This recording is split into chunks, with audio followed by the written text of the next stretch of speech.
Ever since 1995, the Vuelta Espana has been contested towards the end of the season. The result, this baby brother of the big two in France and Italy, has matured into an event which now stands on its own 2 feet. Hello again to you all, I'm Phil Liggett, and with me I hope you enjoy the 1999 and the 54th Tour of Spain.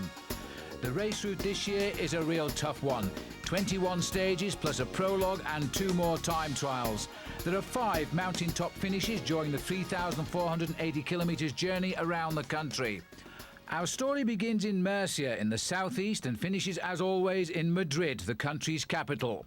The stars are here. Names like Angliru from Benesto, the winner in 1996 and 97.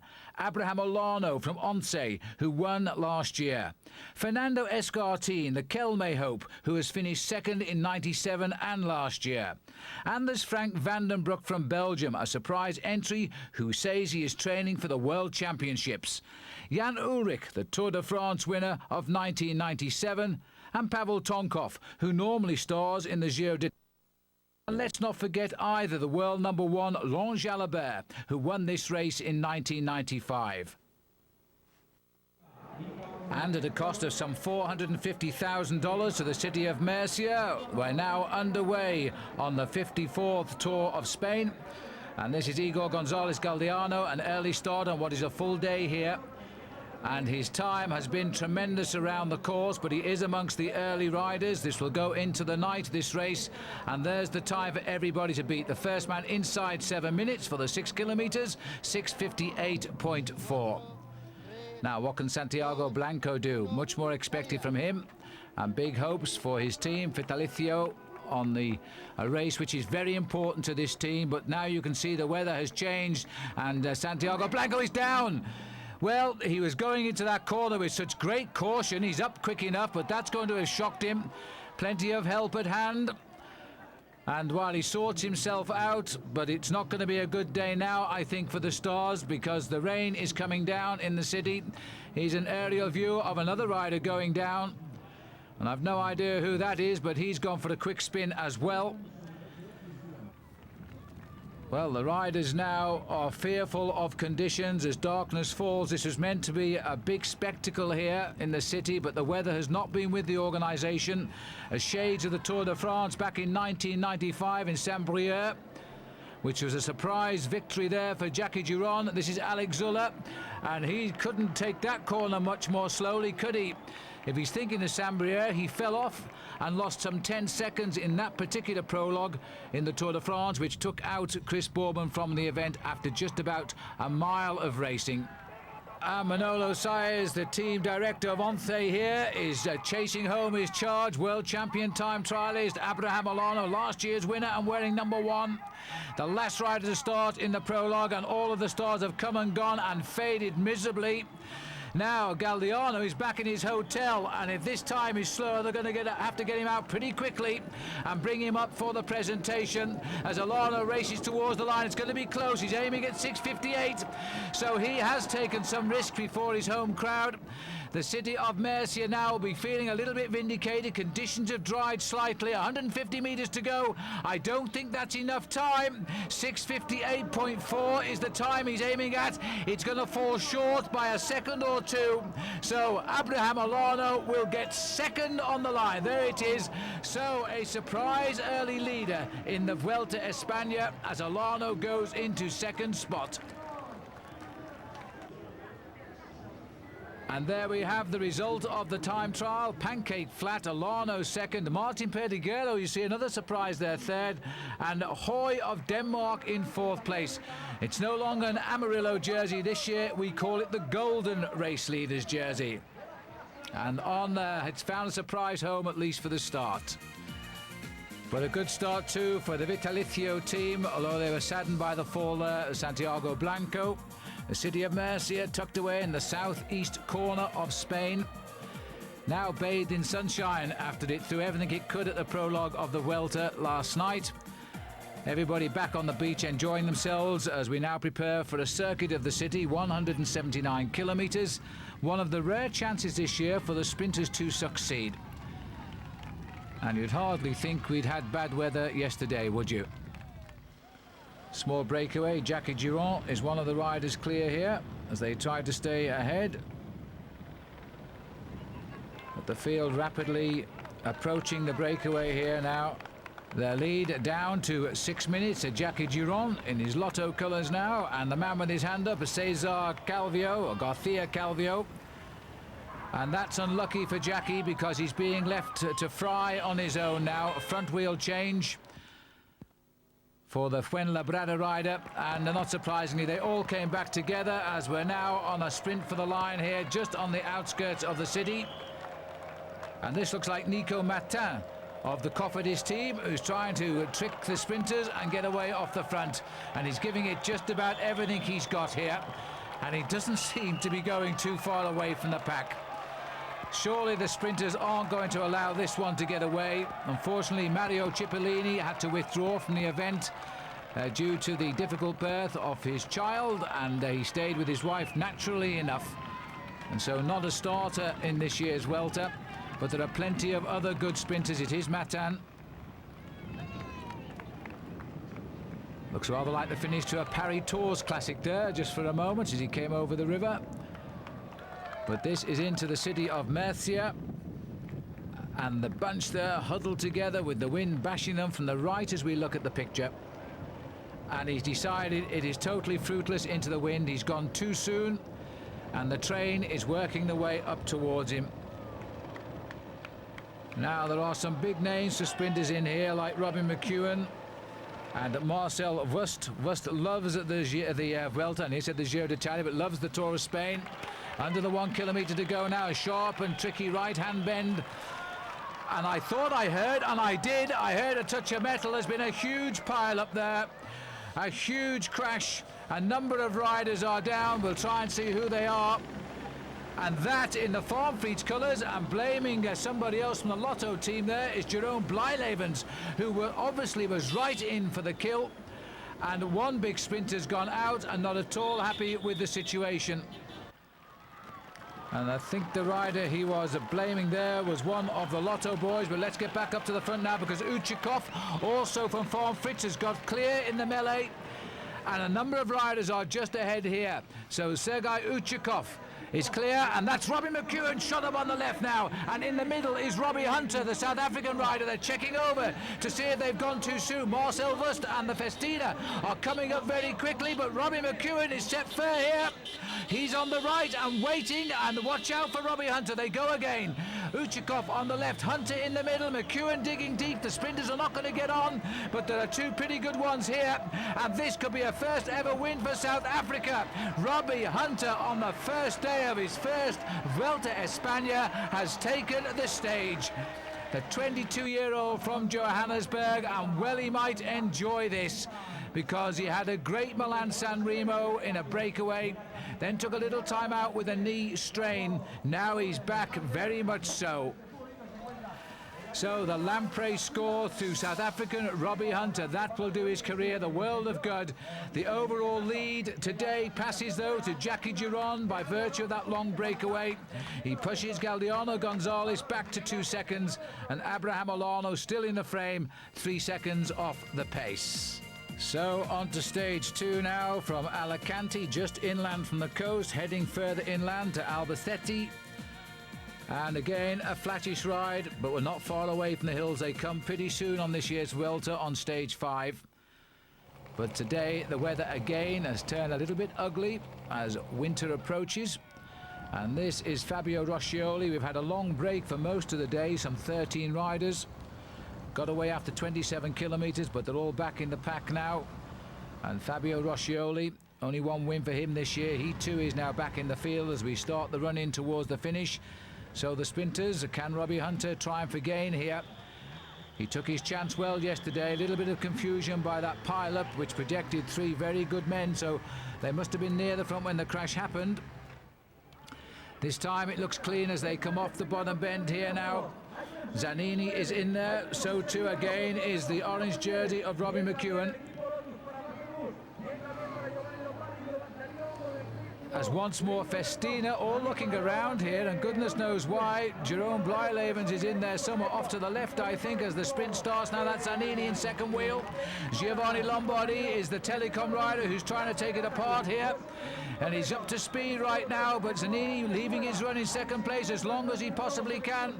And this is a tremendous lead out, and Zanini's looking good now for Mappe. Zanini hits the front here. Lombardi's right with him as they wrestle on the wheel. Marcel Wüst is through the middle. The German sprinter is coming clear of the field. He loves the Tour of Spain. I make that his 9th victory ever since he started riding this event. And Marcel Wüst for Festina has opened his account.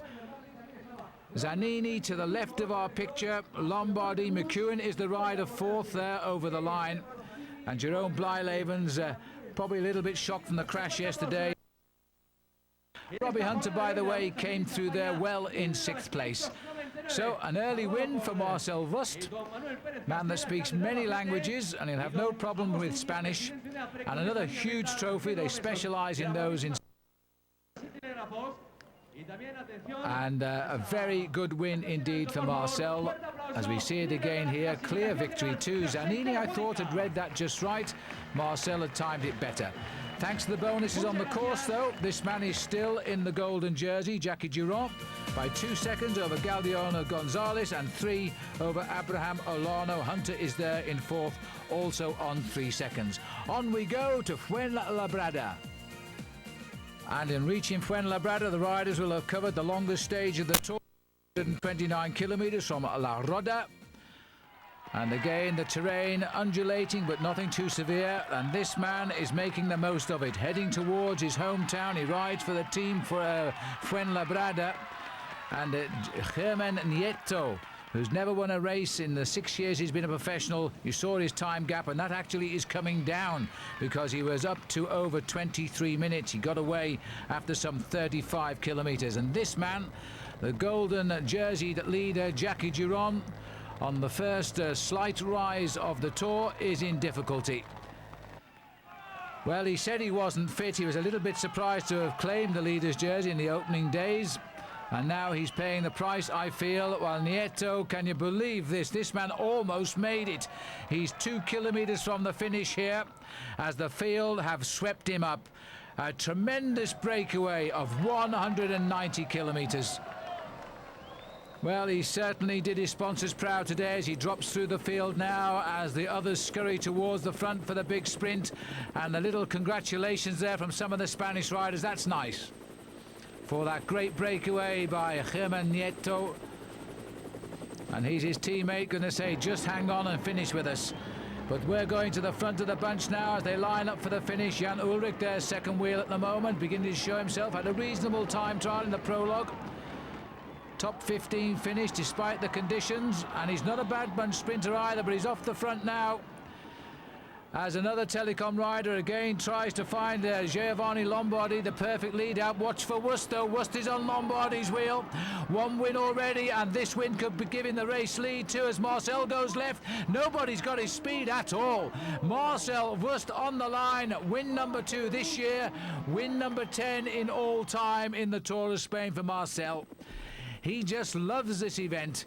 Up on the crowd line, Giovanni Lombardi just hasn't got the sprint he used to have, the 1992 Olympic points champion in Barcelona. And the champagne bottles as big as ever, as Marcel now getting used to opening them here. And I think he'll be confirmed now as the race leader, because the sprinters have all claimed the top places now in the absence of Jackie Durand. There he is. And he's got a 9-second buffer over Robbie McEwen and 10 over Robbie Hunter. And Gonzalez Galdiano, who won the prologue, is still there in 4th place, while last year's winner, Abraham Olano, lies 5th. All smiles again for the German superstar.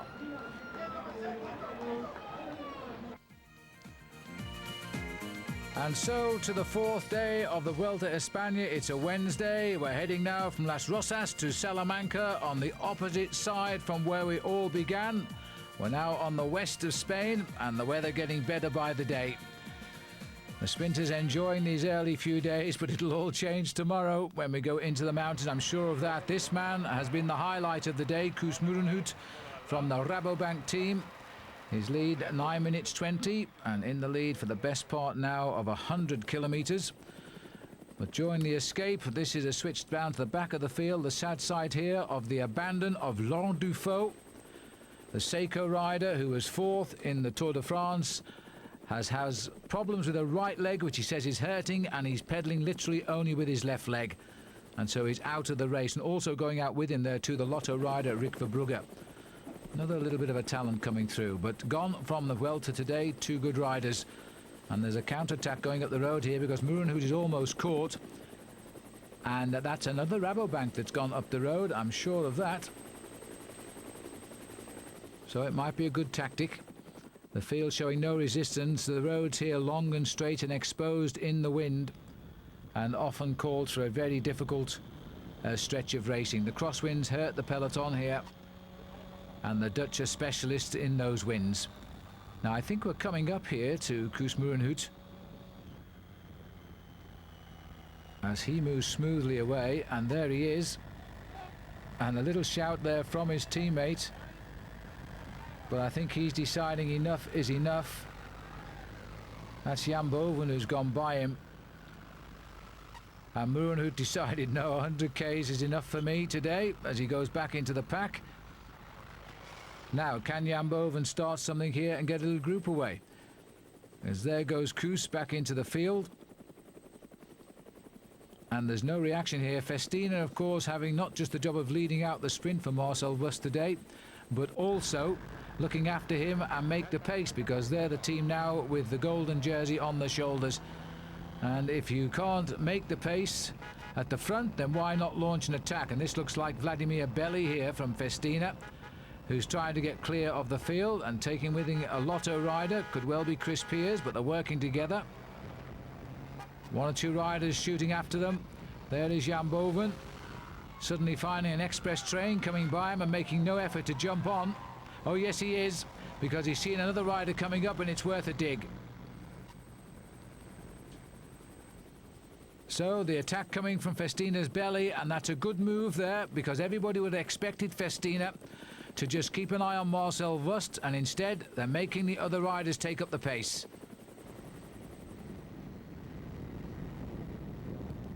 Well, this is a very interesting mood indeed now, because getting onto the back of that is Laurent Jalabert. And I can't imagine I'll let the winner in 95 get too far away as the Rabobanks join forces. Jan Boven has gone on to the back there, and so has Bram de Groot, another member of the Netherlands Rabobank team. And this looks like Joe Plankert, who has just been involved in a smash at the back of the field and doesn't look at all well right now. He's hit his head, I think. So this is very unlucky for Joe Plankert. They've already lost one rider today in Verbrugge, and I would say, looking at that, almost certainly Joe Plankert is... Oh, no, he's not. No, he's not. He's back on his bike, and they're going to push him off. Little bit shaky, but he's going to try and make it to the finish. Well, good luck to him. As we regroup at the front, by the look of it now, all of the riders coming back together again. And the big lead out once more from Telecom. Can they at last get their man Lombardi to the line first? Another great lead out for him by Jan Ullrich, I think it is. But now here comes Lombardi, and here comes the yellow jersey of Wüst. And Wüst has too much speed in those legs. And again, Lombardi must be asking himself, what do I have to do to win a stage? This man is too quick. And Marcel Wüst gets the stage, and that is a superb victory for him.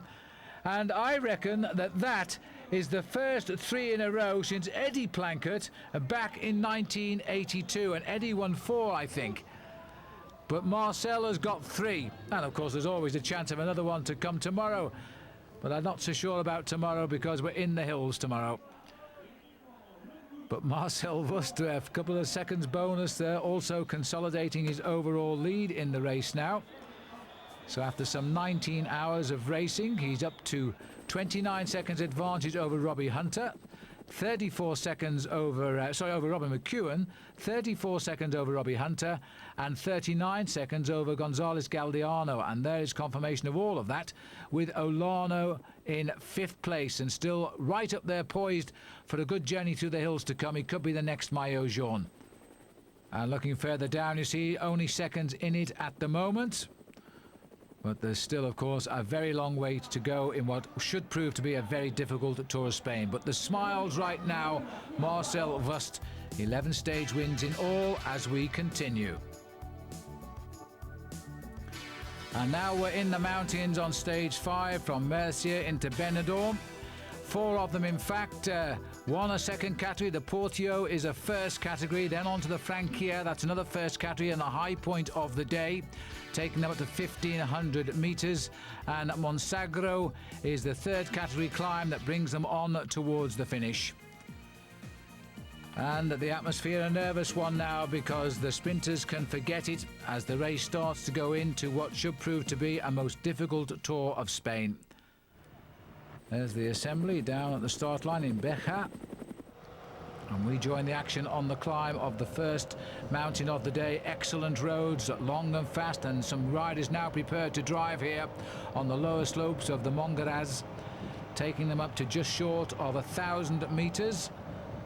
And Festina not wasting any time. Remember, they have the race leader on the team, but I think today Marcel Wüst will have told his team, this is no longer for me, and it's time to take a back seat.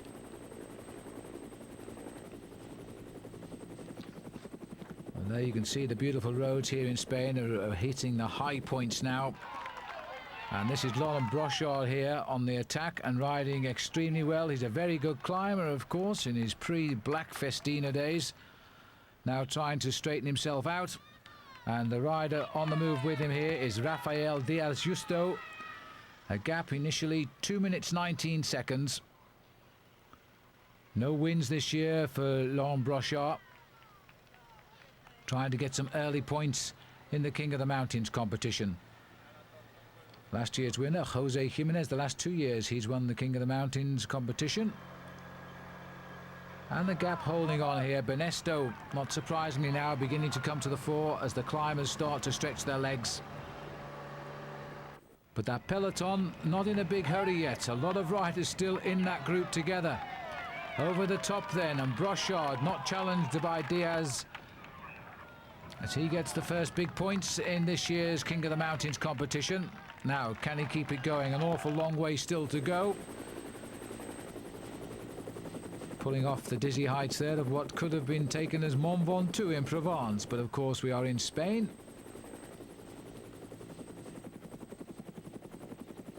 And that's where we're headed now, up to the Alto de Mongaraz. 112 kilometers to go. That's about 69 miles to the finish still.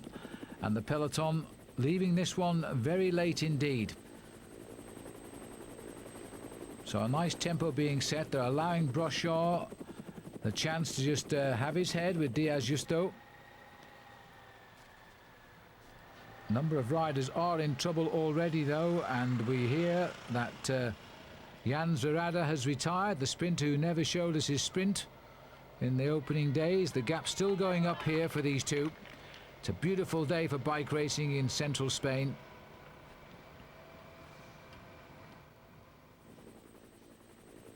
There's the man who always gets the best seat in the house. Just by twisting his rotors, he can see the bunch and the brake at any time he likes.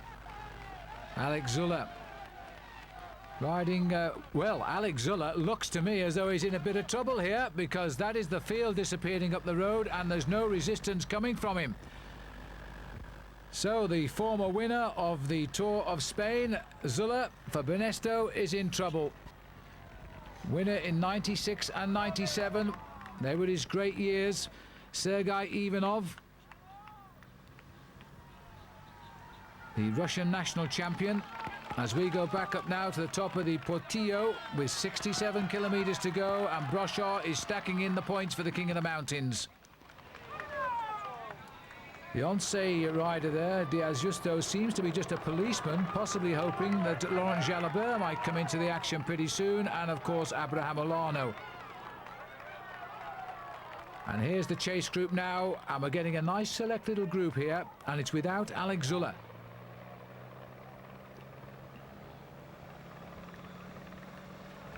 Massive crowd there. Now the capture, it appears, as group is coming up.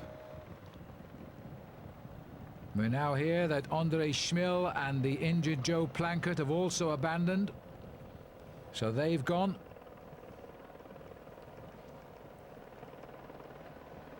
Well, I've spotted Jalabert in this group, but I certainly haven't seen... not Jalabert, Olano rather. I haven't seen Jalabert. This is Frank Vandenbroek here, who has gone over the top ahead of the field. Frank telling us he's come here to train for the World Championships. And hurting a few riders in the process. We didn't really expect to see him come over the top of the climb in first place, that's for sure. The next group, some 220 down now. And I'm just trying to see if in fact this is the group of Alex Zülle. But I have a feeling Alex wasn't there. He could be the first, and here he is now coming up the mountain. So he, I think, is the first big scalp of the Tour this year. At 3:25 and counting, Zülle has gone over the top. He's got a lot of work to do to close that down with just 50 kilometers to go to the finish, as the attacks again continue here now. And this rider coming through is Inigo Xaro Benedez of Spain, heading up towards the top of Monsagro. And this is the last climb of the day. It's only a third category, this one. He's wise not to continue because the peloton behind has blown apart now. So it started very sedately, but as the hills got more often, it started to crack up. Here comes Vandenbroek. A beautiful bike rider when this man is on form, but you never quite know when that's going to be. 2 minutes 19 seconds back here to this group, and I'd love to see who's in it, but I can't help you at the moment. But we must be looking at it for a reason. Let's see if we can pick out anybody of importance here as we pan through. Well, that looks to me as though we might have, in fact, Laurent Jalabert in this group. Now, that's interesting. Jalabert is behind as we return now up towards the finish here, and this is Ullrich going for it. Jan Ullrich has just got his first win of the season in what is a group sprint of some 20-plus riders there. Now, the important thing is the clock is counting. Ullrich is saying he's here, hopefully, for a top 10 finish and to try and lift his condition for the World Championship. Well, this isn't a bad start because he's beating Abraham Olano to the line, and doing it very nicely indeed. And that second place to me will give Olano the next golden jersey. Wüst is nowhere to be seen. We're going back now over 3 minutes as the next group comes in. This contains Laurent Jalabert, so he's a big time loser today, and we have not yet seen the arrival of Alex Zülle. Well, the consolation, of course, Sergei Ivanov comes in, the consolation for Jalabert, and this is Zülle now in the middle of the group. Consolation for Jalabert is that Olano will be in gold, but look at this, 5.5 minutes all but for Alex Zülle, a big loser today. You can never tell how Alex thinks inside. His face always looks the same. This rider, though, is very, very happy at his first win of the year. So Jan Ullrich will do himself no harm at all. This rider is now the leader, Abraham Olano. Ullrich will come up into second place, 10 seconds behind. Igor Gonzalez Galdeano in that group is now up to third, 15 seconds behind. And Frank Vandenbroek today is fifth overall, 29 seconds back. Gone out of sight is Marcel Wüst, yesterday's leader. And what a time for Olano to take the leader's jersey, because today he gets to start last as we stay in Salamanca for the 46.4 kilometres individual time trial, an event at which he is the world champion. This is Igor Gonzalez Galdeano, the surprise of the prologue. He started in the sunshine and set the best time a long time before the other men got to ride in the rain. It should be a different story today.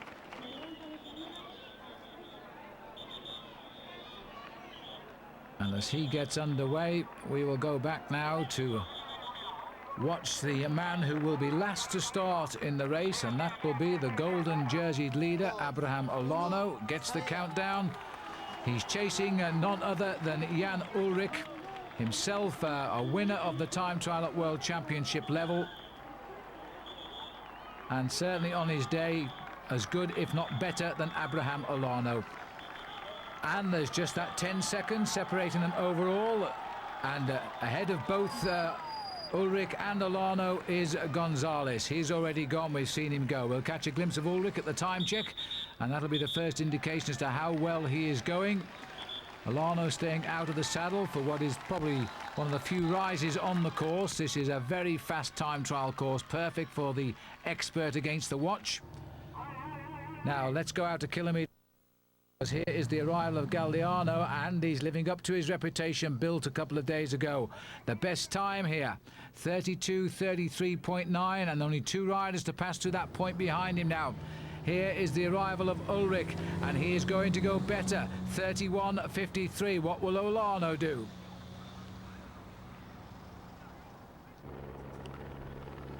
Well, Olano's coming through now with a flotilla of vehicles behind him, closing down the course. And it looks to me as though he is going quicker than both of them together here. And this is the situation then at kilometre 27, a 32 seconds gap over Ullrich. That's enormous, frankly. And look at the gaps over Galdiano, Casero and Cuesta. Well over a minute to Cuesta.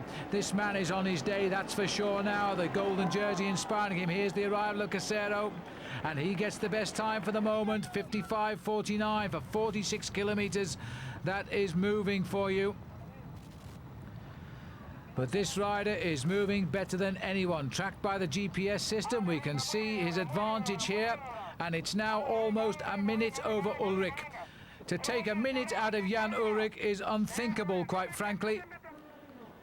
Now, Galdiano should at this moment come in with the best time, with two riders to finish. Here he comes, a big effort from this young man, 55:50. A good ride indeed. Casero goes back to second. Oh no, I've read it wrongly. Galdiano only second behind Casero. Now that is amazing, because he's obviously slowed down over the latter part of the course. Now what does Ullrich going to do as he comes in? There's no doubt about that one. Ullrich 54:29, a minute and 19 seconds better than Angel Casero.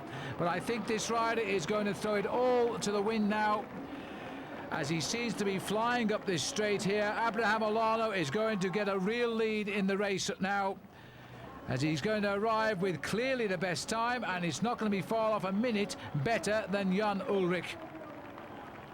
He's still kicking for everything for the line. 57 seconds, it will go probably be 58 seconds the gap. 53:32 the time for Abraham Olano. Now look at the gaps there, they've confirmed it at 57. Casero at 2 minutes 17, Galdiano at 2:18, and an excellent ride by Chan McRae, the American on Mapei as well. He was 5th. And a former winner of this race, Melchior Mauri, 6th. Cuesta down to 7th, and the Tyler Hamilton there in 8th. Well, the world champion in full cry here, and inspired by pulling on the golden leader's jersey only the day before, as he comes up to the line to get the time trial win. His overall lead looking a bit more realistic now, 67 seconds to Ullrich, 2:33 to Galdiano, 2:54 to Casero, and all except Ullrich are from Spain. And the tall figure of Abraham Olano bending down to receive the tributes of the day. So it's Saturday, the day before the big mountains really hit the race, and after the time trials and one mountain stage, the riders might feel like a rest today as they go on to Leon from Salamanca, 217 kilometers. And he must be feeling very pleased with the last 2 days of cycling, Abraham Olano, despite the fact that his teammate Laurent Jalabert has fallen a little bit behind the pace. But remember, this race is 3 weeks long, and we're only just approaching the end of the opening week. Once, as always, dutifully got control of the peloton here, as nobody in any hurry. This really, the only thing to stop this race finishing together would normally be the wind, and strangely enough there's hardly any wind today, and so we're quite likely going to see this bunch go right through to the finish. Well, Marcel Wüst could be a candidate for victory because he knows the finish. He actually won at the finishing line here 1 year ago. The little group is off the front at the moment.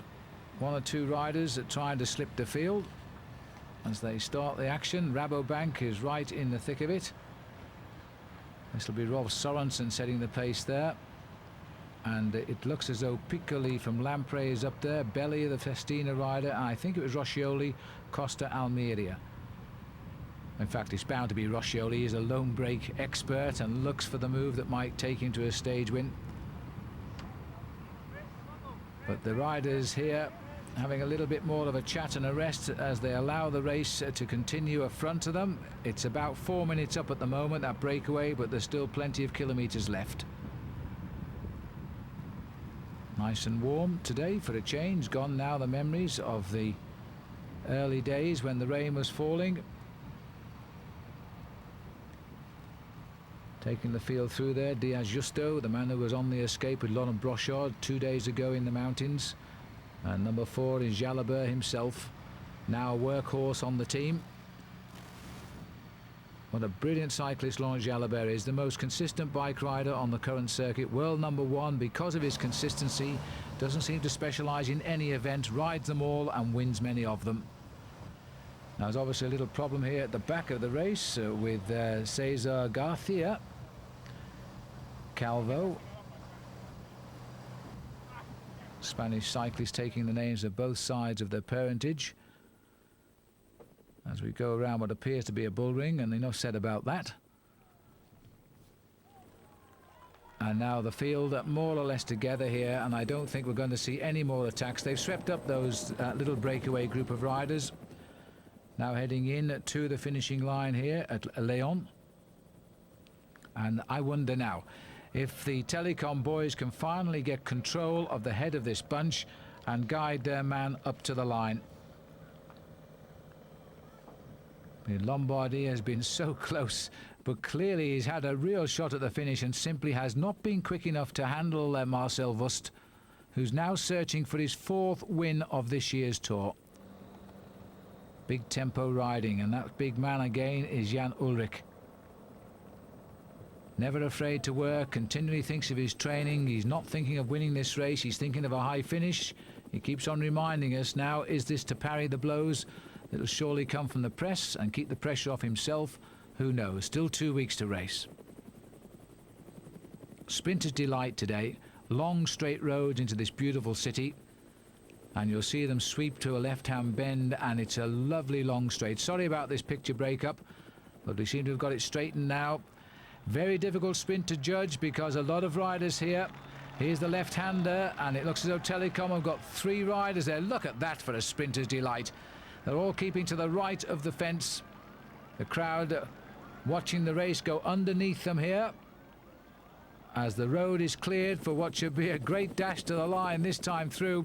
There'll be no change overall now. Olano can think of another day, and tomorrow is the big mountain stage that everybody is fearful of as the Telecom now lead out. But that doesn't look to me as though it's Lombardi in there. It looks more like it's Danilo Hondo who's trying to get up there in second wheel as they fan out now. McEwen to the middle right, and off to the far left in that whitish jersey is Marcel Wüst. It's Wüst McEwen coming up to the line now with Traversoni, the Seiko man, right on the line.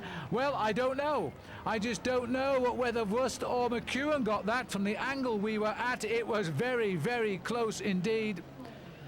Wüst isn't exactly jumping with joy here. Let's see if we can distinguish here. It's Traversoni in the middle. He wasn't in on the hunt. McEwen is far right. Watch for the line now as Marcel Wüst is aiming for win number 4. And Robbie is close, and Robbie's lunged early, but has Marcel done it right? Oh, it's agonising this, isn't it? Oh yes, there's no doubt now. There's no doubt that Marcel Wüst has just claimed his 4th win and reached 12 in total in the Tour of Spain. And I think that equals the record of all-time stage winners, 12 for Marcel. And the race is far from over yet. No change, of course, in the overall classification. Abraham Olano retains his overall lead by 67 seconds over Ulrich and 2:33 over Gonzales Galdiano. And we go on into the mountains. And what mountains they are indeed, because it finishes at a height of 1,580 metres at the Alto de Angliru or La Gamonal. And the riders here are talking of gearing as low as 39 inside ring, a 26 tooth back cog. And can you look at this? Initially you might think we're looking at Alpe d'Huez, but this one goes on and on. It has climbs of 19, 20, 22%. Riders have been riding on this all year once it was announced as part of the route of the Tour of Spain. They've even brought out the old-timers like Julio Jimenez, Federico Baramontes to make the climb for the television cameras. This is likely to become the most feared climb in the world of cycling. And the riders face it at the very end today of 175 kilometres. And one man who won't be attempting it, sadly, is the American from Cofidis, Bobby Julich, out with an accident yesterday.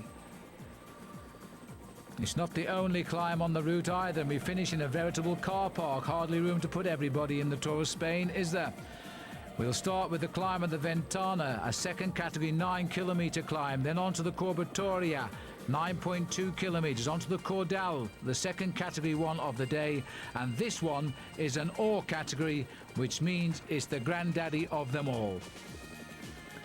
A day for the climbers indeed. Forget the name of Marcel Wüst, with all respect to that great sprinter. There are the teeth towards the end of the stage. They even start quite high up at 900 metres, but they'll go a lot higher by the end of the day. And as we're on flatter roads here, the Kelme team with 3 riders in the top 20 overall. They've got Heras best placed, 5 minutes 7 seconds off the yellow jersey of Olano. Fernando Escartin is 6 minutes, and Jose Manuel Uria is just 7 minutes in 20th place. This is the sprint at La Magdalena, and a small little group here now trying to work their way clear. Cuesta is in it, and he's highly placed for Once, number 2 there, in 5th place, 3:17 down. As always, the escape trying to be formed. Riders are suggesting gearings of 32 inside, 25 back. Others have chosen 39, 26 back. Either way round, it's steep. Well, what a way to end the day. I'm not surprised to see Kelme going out early here to try and hurt the Benestos, because surely now with the Once, it's going to become a little bit of an in-battle here amongst these 3 top Spanish climbing teams. Sorry about the picture breakup. We just popped under a bridge for a moment, but it looks as though we've solved it now. This little group, the first attacking group to get away here as we start the lower slopes of the first climb of the day, the climb of Ventana.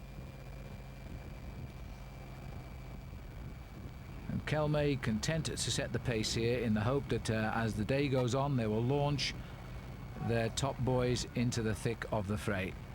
Certainly Roberto Heras and Escartin are the riders they will now count on. The weather forecast for the end of the day, by the way, is rain, and that is what the organisation fears most, because they reckon the hill is so steep they're going to have a job climbing it if the roads are wet. There's Jalabert. And this, the first victim of the day, Daniel Atienza, the Polti rider from Spain, is out. Well, it might be a little bit of luck, because he's now in a position to watch how everybody else is going to suffer on this stage.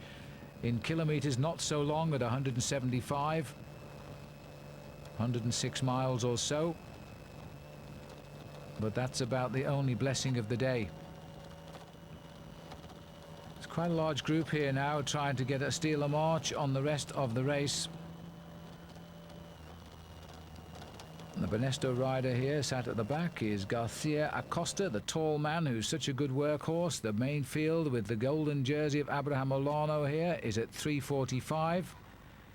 But early days yet. Andy knows it.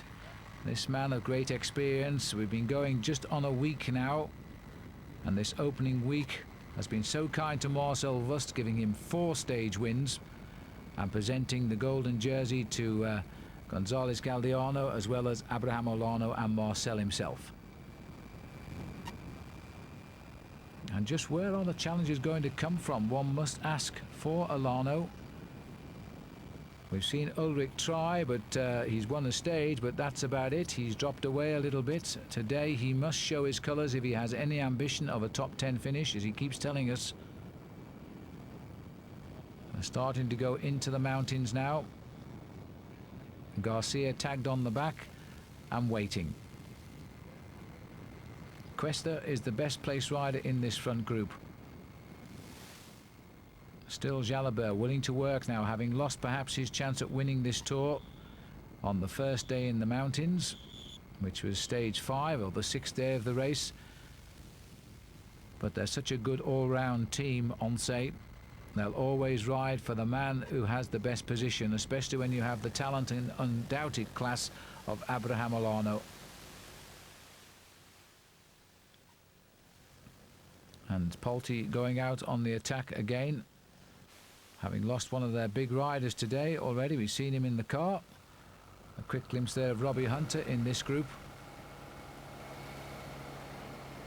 And sitting here right at the front for the Mapei team, a couple of Mapei riders here in the action. Nardello is 126. I think the other one was Fernandez Ginez. This is the group now which is setting the pace. They are becoming the group to be chased down here. The Vitalicio rider also going through there.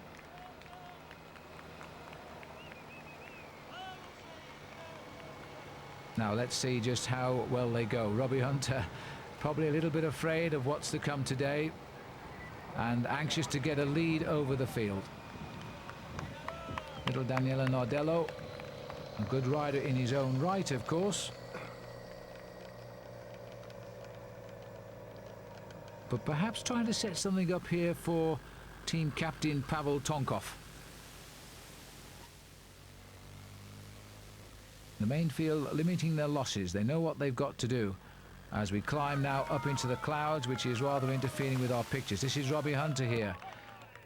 Brilliant day for him on stage 1. Gave South Africa their first ever victory in any Tour of Spain. And nobody will ever take that away from him now, despite what the day will throw at him. Clearly not a high pace in the peloton, as the gap goes up to 4 minutes 38 seconds.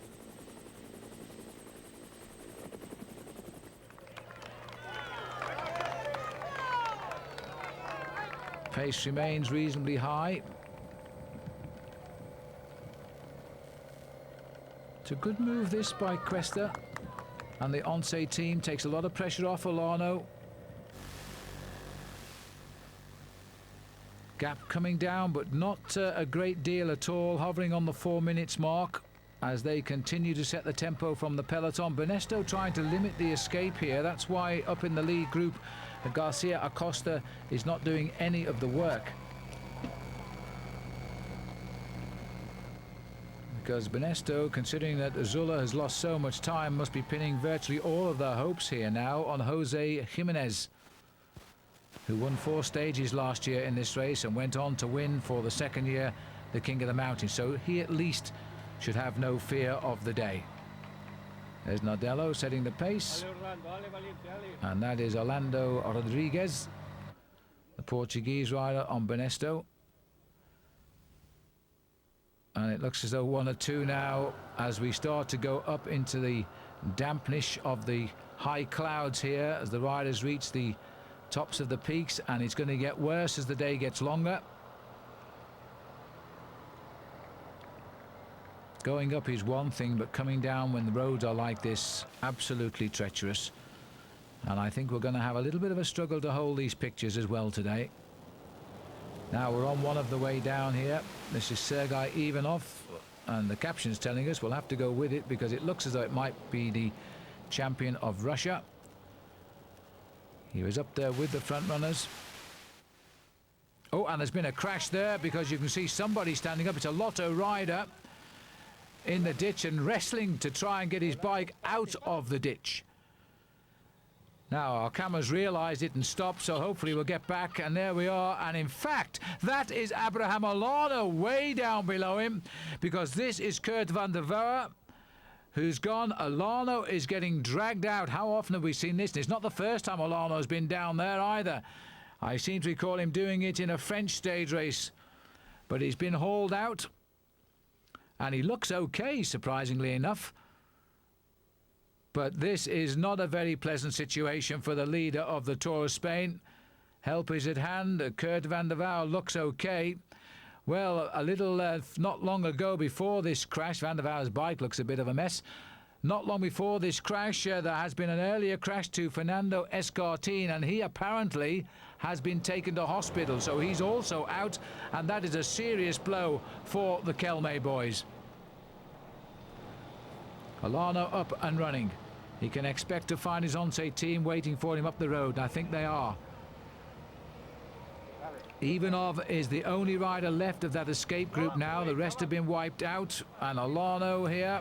We're calling it the Olano group, but I think they may not realise that Olano isn't quite with that group just now. It's hard to know how they can keep track of all of the riders on a day like this. But there is Abraham Olano now, with a little bit of help too from his Once team. And that looks like Michael Zalabithia, who's giving him a hand. No sign of Jalabert now either.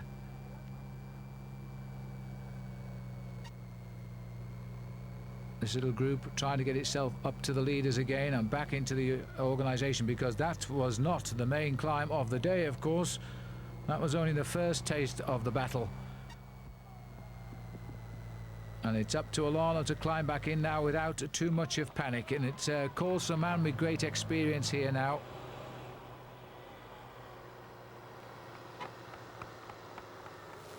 And it's saying 8 kilometres to go. So we've now about 2 kilometres, 3 kilometres into the climb now, which will take us La Gamonal, or the Alto de Angliru. And Pavel Tonkov is the man who's launched the attack. It's been set up for him by his Mapei team and the hard riding by his teammates today. Now, can Tonkov do it? It would be a real turn-up for the Bucks if he could, because this could really lay the foundations, and Olano is going to have to try and chase him down. It has come to the point now where Olano is having to do all of the work himself here. At the end of the day, that's what you have to do if you are the race leader. Tonkov started the day 4 minutes 42 seconds behind Olano, and he's now pulling back big time on him. So it's going to be a very difficult climb for everybody now, as the crowd, they expected 500,000 people here, you know, and they might not be far short of that, because they are lining 10 kilometres of mountain. Just listen to the shouts for Olano.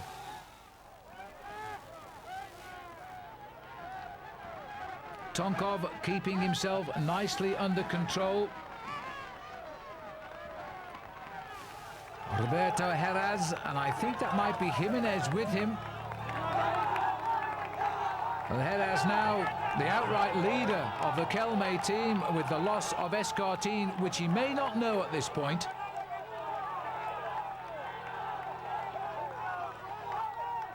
Olano has climbed right through the groups here, and he's something like 5th or 6th on the mountain. This is Heras, and it was Jimenez. Jimenez, who's come to this mountain to train on it. Whereas Pavel Tonkov, normally a star of the Tour of Italy, now trying his hand at finishing a very good Tour of Spain. He's no stranger to winning stages of the Tour of Spain.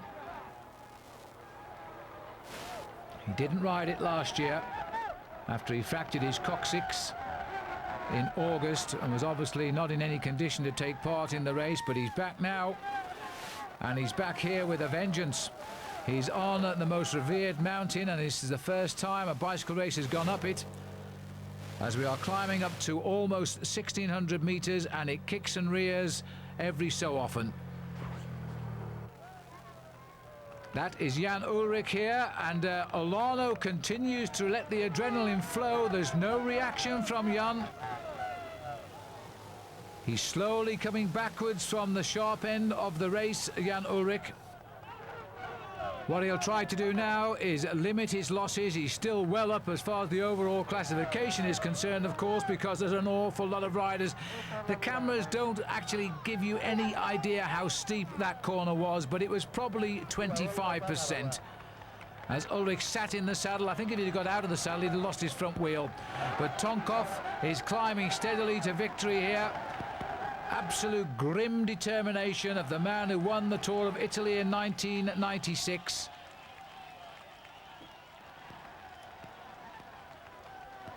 And the police have got their hands full here, holding back the enthusiasm of the Spanish crowd.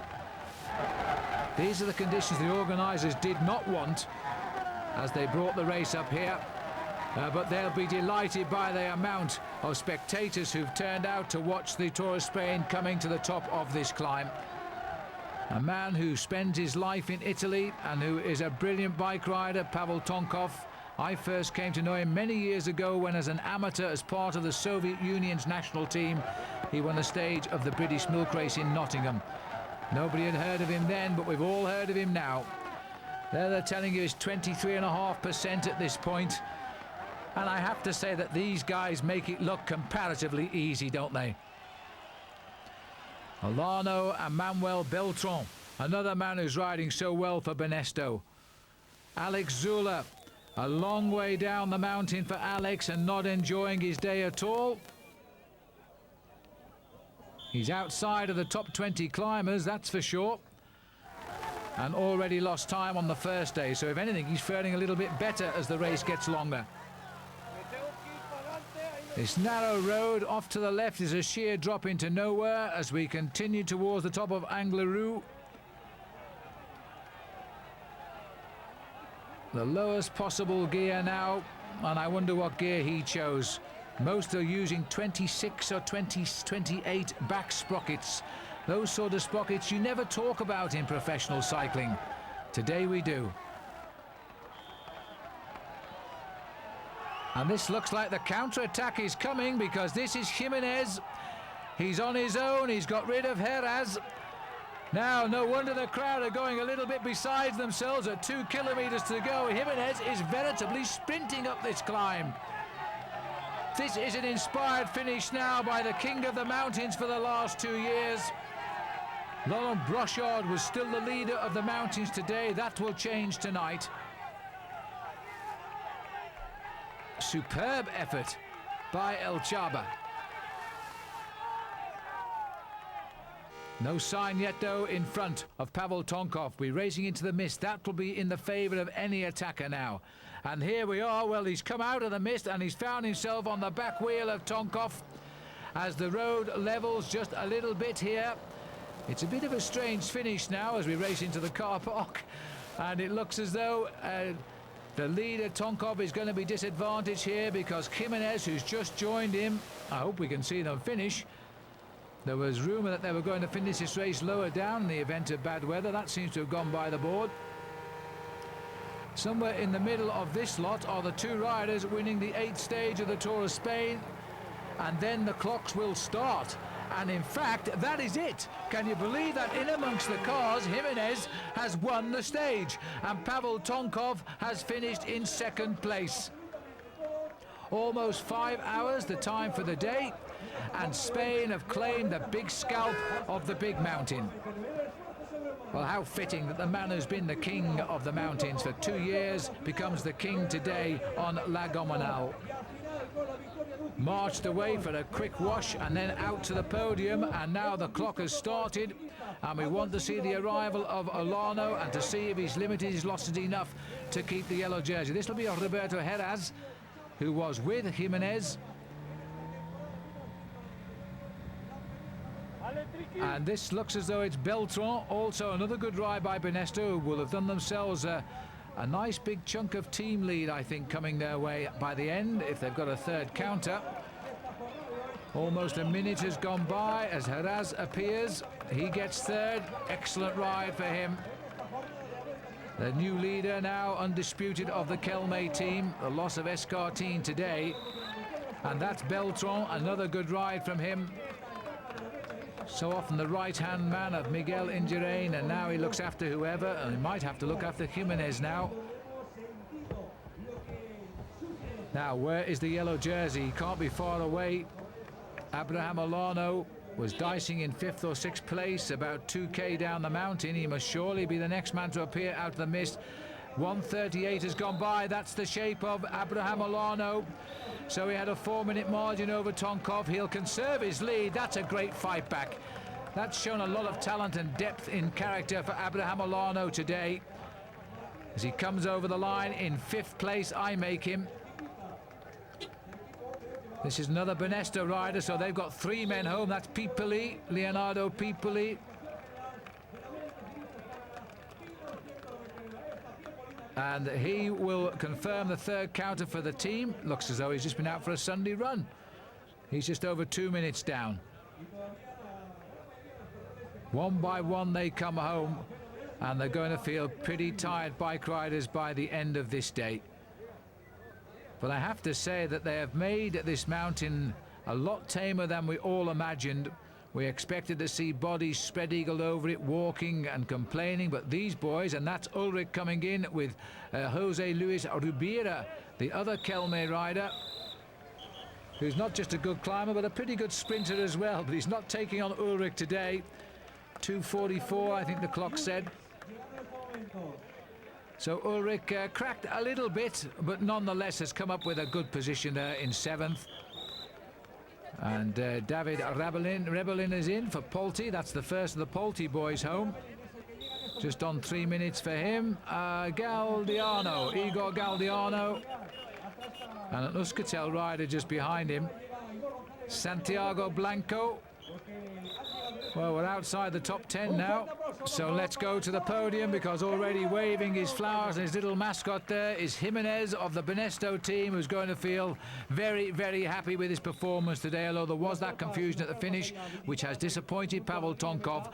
Olano, though, is still the leader, and Ulrich has hung on to his 2nd place, 2 minutes, 8 seconds back. Tonkov comes up into 3rd now, 2:58 off the lead, and Galdiano is 4th at 3:58 as the race goes back down the mountains. And we're now running across the top of Spain in an easterly direction, and this a ride of 186 kilometers, a couple of small climbs near the end, but it shouldn't cause too much of a problem.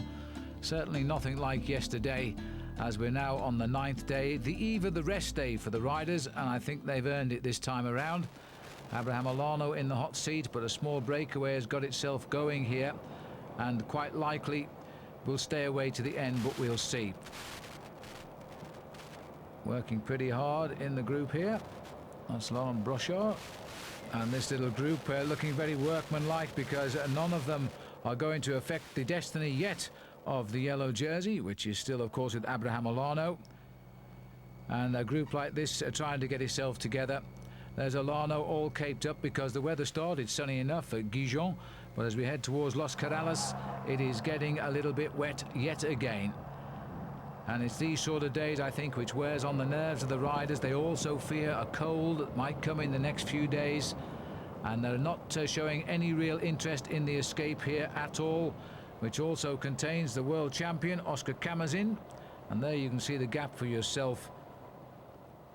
Ralph Grabsch was the telecom rider. There is Camazin, just flashed through our picture. First time we've seen him since this race began, the world champion.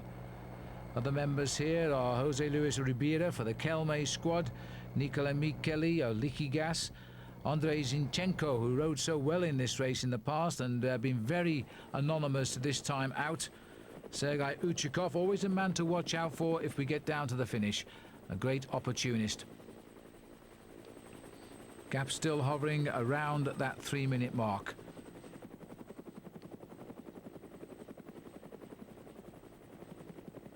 And a long line now, so it's showing me as though there might be a little bit of interest. There's still 59 kilometers to go here, as Ribera, a man who climbs as well as sprints, is first over the line in the sprint.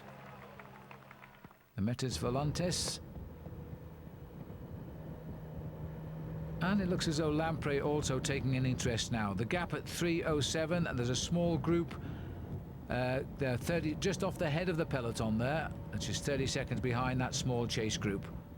And that might be causing the reaction from the main field now, which won't all well for the breakaway. But I think if it does come back, it'll come back more or less of its own volition and a steady tempo by the bunch. They're not going to rip the legs off, I don't think, to chase them down here. Why should they? There's Angliru, who actually has climbed up a little bit in the overall classification after that ride yesterday. And there he is, he's 29th now. 16 minutes off the race lead. But Alex, the most experienced bike rider, will wait to see what the next range of mountains bring him. This is where we are now as we make our way up the third category climb with 46 kilometers left to go to the finish. Wide open roads, a nice fast tempo climb this, but unfortunately we've gone back into the hills and the rain has rejoined us. They're not making any real progress on this breakaway. It's still at 3 minutes 10 seconds. And very, very gently round the corner for Ralf Grabsch there from Telecom.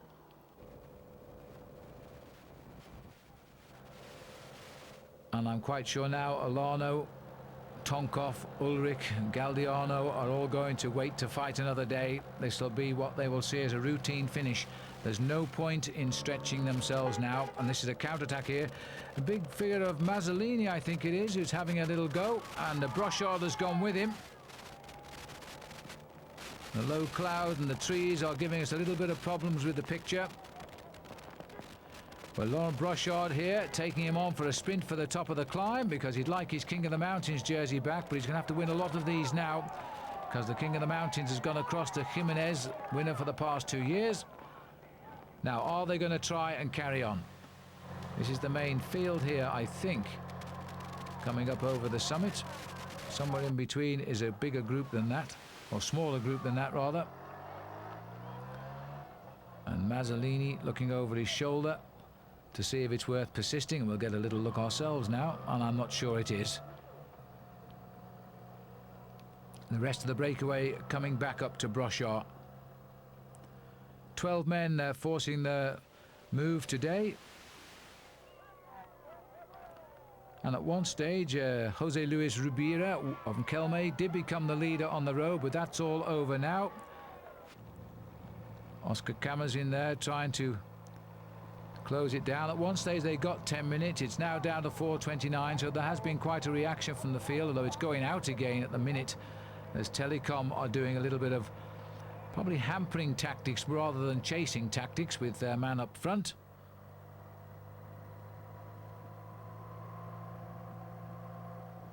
And still the counter moves here. Rubira going through, Camazind, Mazzolini. The leaky gas rider, I think, must have been Michele there.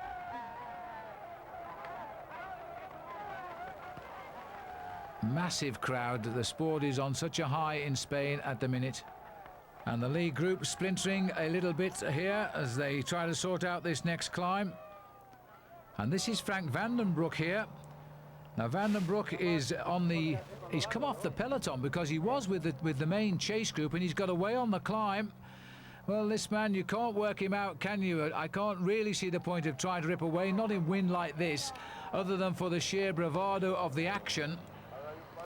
And he's now in the middle, where he's just going to spend a lot of energy and not either catch this lot or stay away from the field, I don't think. Over the top of the second climb of the last two of the day. Sergei Ivanov, the TVM rider. It looks like a little move here. Ulrich is also in on it, keeping an eye on Alano. Now these guys, maybe they've decided to chase down Vandenbroek. I'm not too sure why, because Vandenbroek is not a threat to the overall situation. But if Alano goes, then they all must go. And we've gone back up to the leaders here, who are trying to regroup and attack on the far side of the road. I think it might be Michele. As we line up for the finish now, one rider's gone. I thought it looked like a leaky gas team rider. No, it's not. It's Brochard. It's Brochard. Very similar colours, the new Festina rider colours. Laurent Brochard has caught them napping here, and there's no reaction. And this is going to be his first reasonable win since the Festina doping scandal of '98. And Laurent Brochard is putting that behind him now. He hopes with a victory here. He's making sure because he's dying all the way to the line, but that's enough. Laurent Brochard snatches the victory at Los Corrales, and coming in behind, it looks as though the world champion is going to take second. He does. Mikeli is third. Zinchenko is there, and Rolf Sorensen will be the Rabobank rider, and that is Ribera, the sprinter who really would have thought he would have won that stage and missed out on the opportunist move there by Laurent Brochard. So he gets the win. And there's the confirmation of the order. Sorensen, in fact, finishing in 5th place, all of them timed 3 seconds behind Brochard. Caught them napping that time around. 5 different nationalities crossing the line. And this is the situation now in the looking down at still at the stage results. This is Ribera got 6th, Uchikov 8th, Grabsch 9th. These were all in the breakaway, tailed off in the end, Grabsch and Mazzolini. So Laurent Brochard with his trophies of Los Corrales at the end of the 9th stage of the Vuelta and on the eve of the rest day. And let's hope the weather alters a little bit, because it hasn't been too good right now. Alano takes a 2-minute 8-second lead to the rest day, with Ulrich second, Tonkov, Gonzalez Galdeano proving he's winning the prologue no fluke, as he lies there in a brilliant 4th place, and Heras, best of the Kelme boys. Casero is 6th, and Jimenez 7th.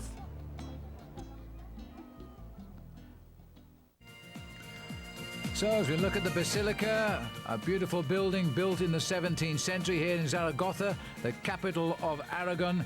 31 riders have given up in the Vuelta a Espana. 158 now make steady progress towards the Pyrenees. And I have to say steady progress because today it's 183 kilometers and we stay in the very windy area on a circuit based here in Zaragoza. No challenges other than the wind, and that in itself can do an awful lot of damage in a big stage race, as I think we'll see on this long straight road. This is a very traditional racing area here. Roads used many times in the racing season, and the riders are well aware of what the wind can do. A little breakaway has got itself clear of riders far down the overall classification. Jackie Durand is there again, Sergei Uchikov, Casagrande, Roscioli and Anguita. And there is the indication of the wind. This is the sort of race that the riders from the Low Countries love, and many riders who've got obvious strength just can't wait to get in the thick of it in these echelons. But for the others, it is a most unpleasant happening. And the peloton split into 2 distinct groups here. As the riders now continue towards the finish in Zaragoza. The rest day was held in very wet conditions. Many of the riders refused to go out even loosening up. And in fact, most of them, including Alano, stayed in the hotel and warmed up on the rollers all day. Now, Roscioli here trying to break them up, and that's Sergei Uchikov, who has come up on them. Roscioli and Uchikov, both previous winners of the Tour de France, or stage winners rather. And they've got away a little bit, but not by any great deal. This is the rest of the breakaway, trying to haul them back in.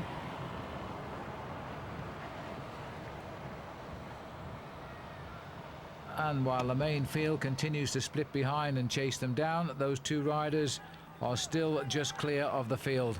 And they're coming into the last kilometre to go here now. And Roscioli is in the best seat. He's manoeuvred Uchikov into the front. It takes me back, in fact, to the Tour de France at Revel in 1994. This is a similar situation with Uchikov and a certain Lance Armstrong. And Armstrong was beaten by the wily Russian. Or Ukrainian, I should say, I suppose. And Uchikov now looking in the whereabouts of Roscioli. Both got similar hairstyles, haven't they? Now Roscioli is far from the world's best sprinter, and although Uchikov is in the lead here, he is much faster normally than Roscioli. But Roscioli playing his cards right here, forcing the other rider to lead. We are looking at only a handful of seconds to the chase group, believe me, maybe 15 or so.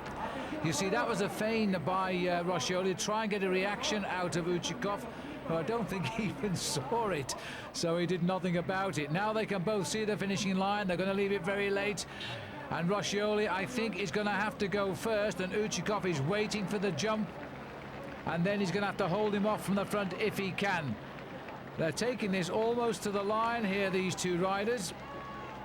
It would normally be a great finish for the sprinters, but the escapers work today.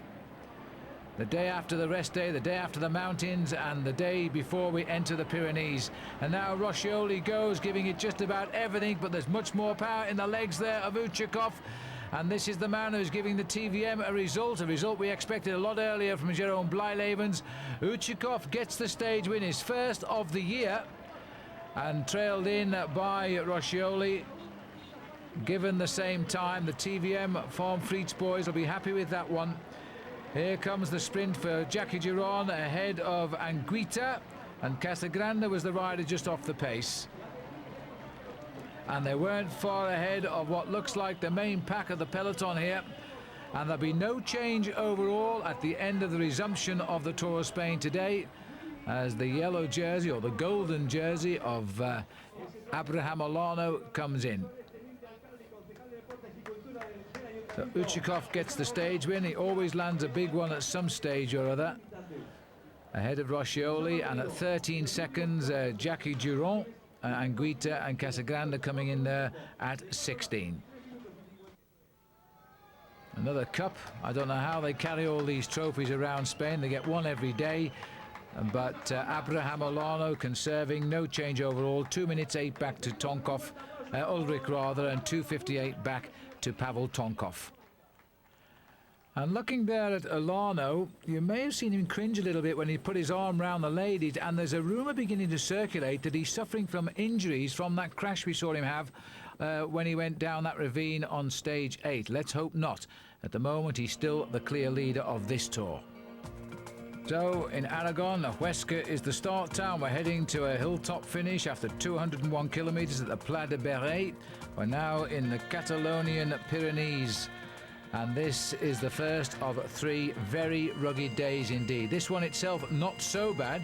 It really is a sting in the tail, but of course tomorrow we are off into Andorra and the famous climb of the Acalice.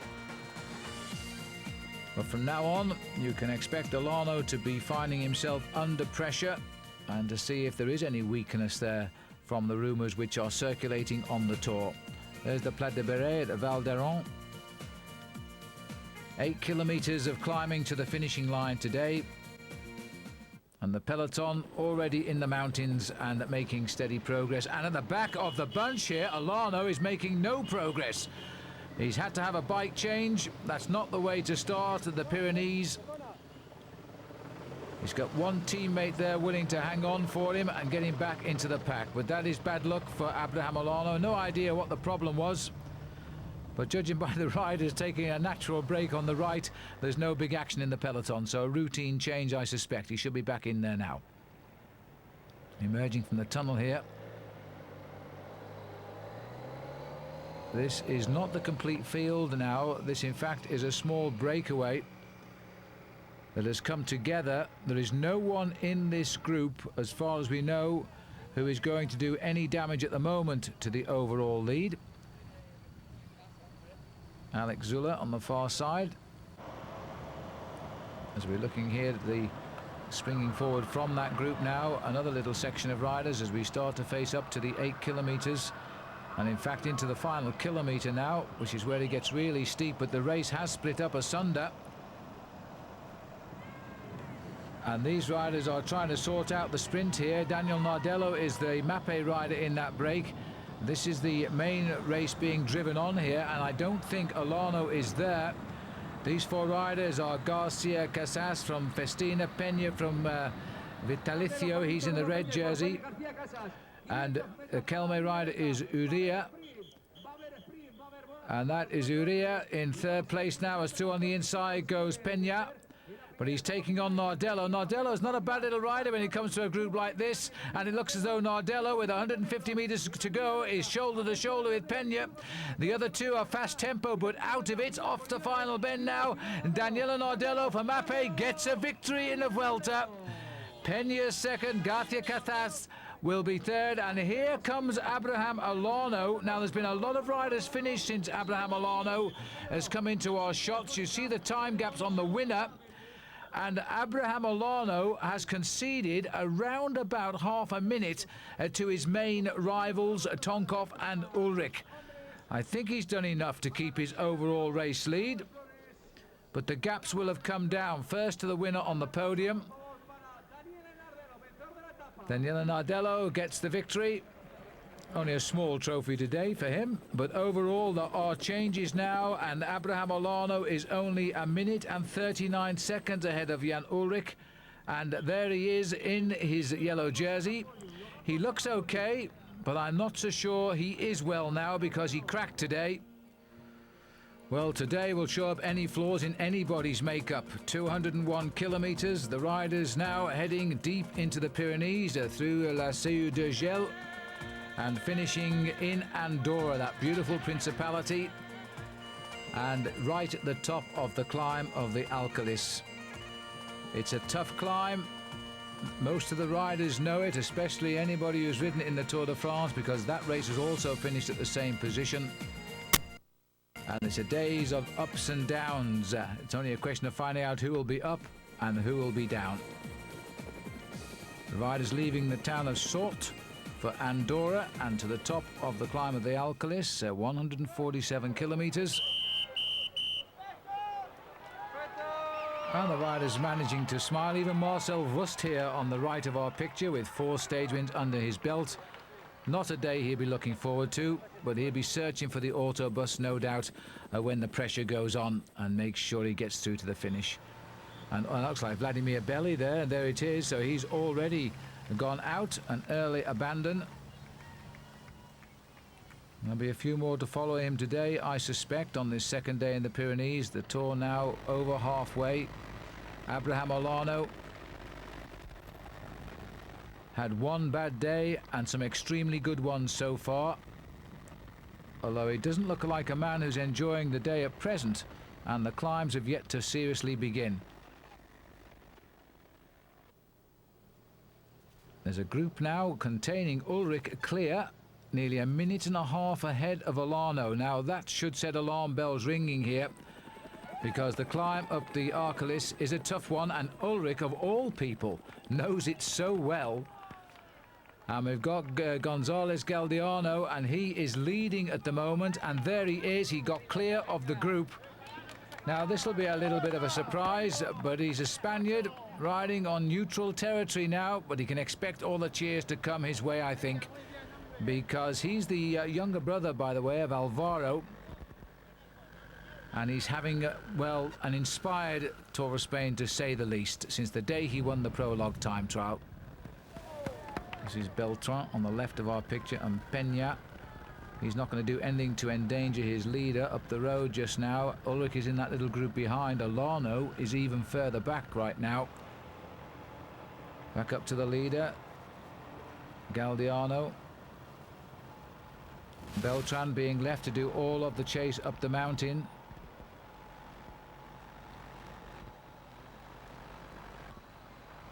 This has become a little wall of attrition out there today, as these riders continue now to make their way steadily into the Principality of Andorra.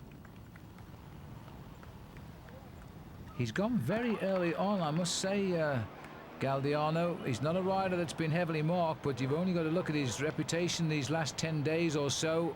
He's never lost position in this race, as riders have come and gone around him. And now, with 18 kilometres to go, we are swinging into Andorra and onto the climb of the Alcalis. It's rather like the back road in to this little principality, which is nestled deep down in the Pyrenees between France and Spain.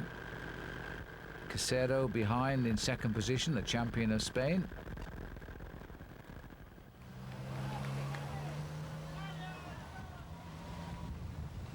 And the weather chilly, but thankfully a little bit drier than usual, especially as far as this Tour is concerned. It's the whereabouts, in fact, of Olano that one should become concerned with now, because the last check we got, he was some 4 minutes off the pace. And that Metas Volante, which is at the bottom of the climb now. And this is Gonzalez Galdeano concentrating with his earpiece and no doubt a lot of support from his team. This is Igor.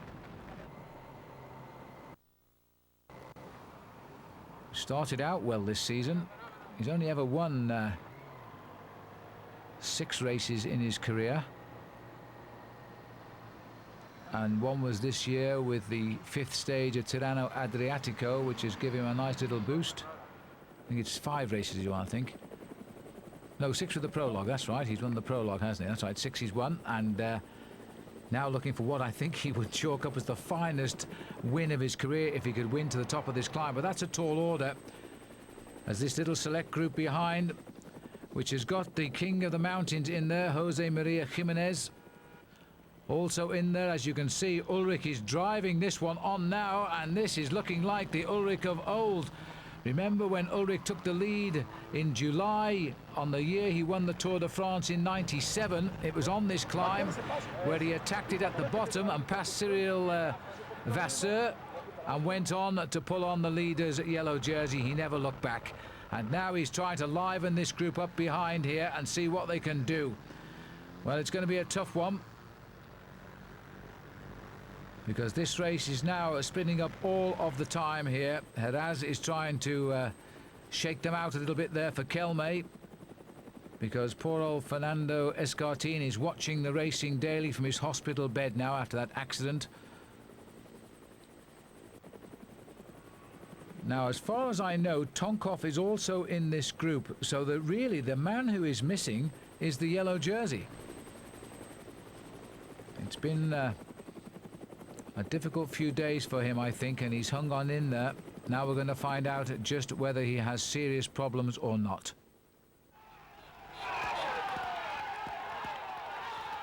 Look at the crowd now as the Basque flags wave, as González de Galdeano really makes a name for himself now here on the slopes of Alcalis. And just now he's doing okay. The chase is around about 50 seconds behind him. And this is one man leading the chase, Jimenez.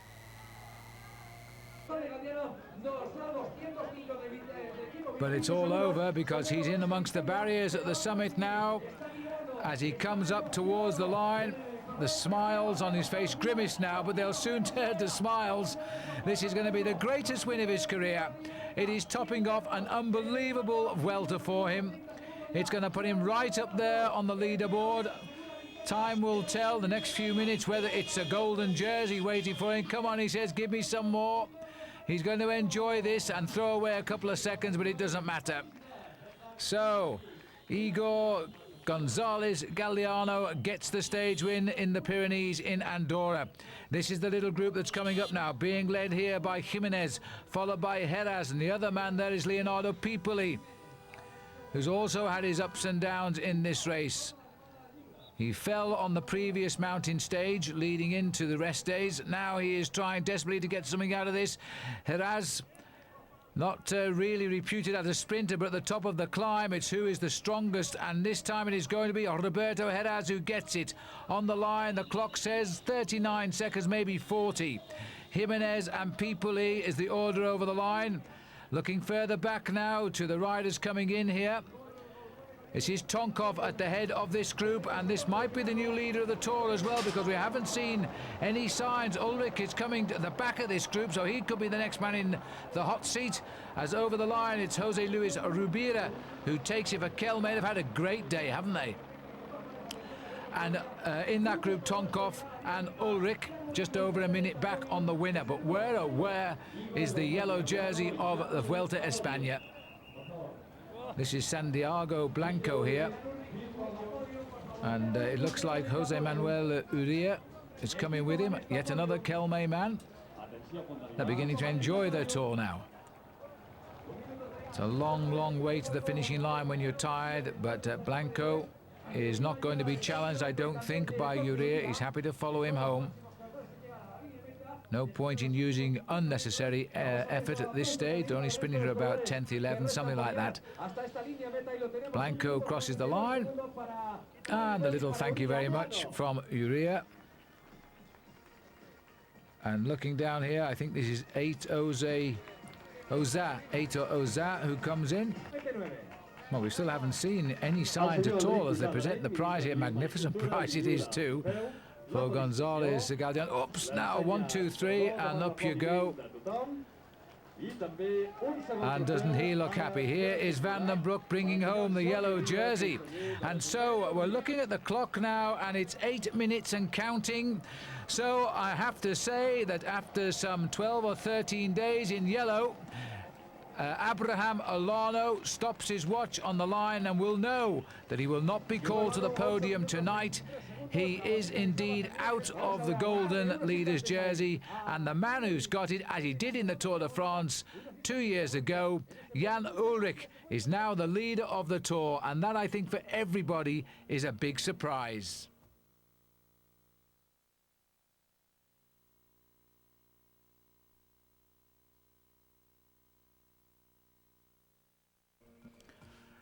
So the race says goodbye to Andorra. What a happy place that is for Jan Ullrich as we head now back into Spain onto the east coast. And Jan Ullrich leading Gonzalez Galdiana by 36 seconds. Pavel Tonkov is third at 48. Heras is fourth at 2:35. The gaps have closed now. Olano has plunged back to ninth overall at 5 minutes 43 seconds. And again today we have the third consecutive hilltop finish in what is proving to be a very up and down tour for an awful lot of riders. This will be a tough day, but at least the weather is okay as we head towards the Rasos de Peguera. Beautiful scenery with Andorra at their backs as they race across the far northeastern corner of Spain today. And Jan Ullrich chatting with his friends and his teammates here. They've only lost one rider of the team so far, Guerini. He packed a couple of days ago. The notable non-starter this morning is Laurent Jalabert, complaining of health problems. He's gone, and that can only weaken the cause now of Olano. And this looks like Fabian Jecker. And he's had, I think, a tumble, but either way, he doesn't look too good, does he?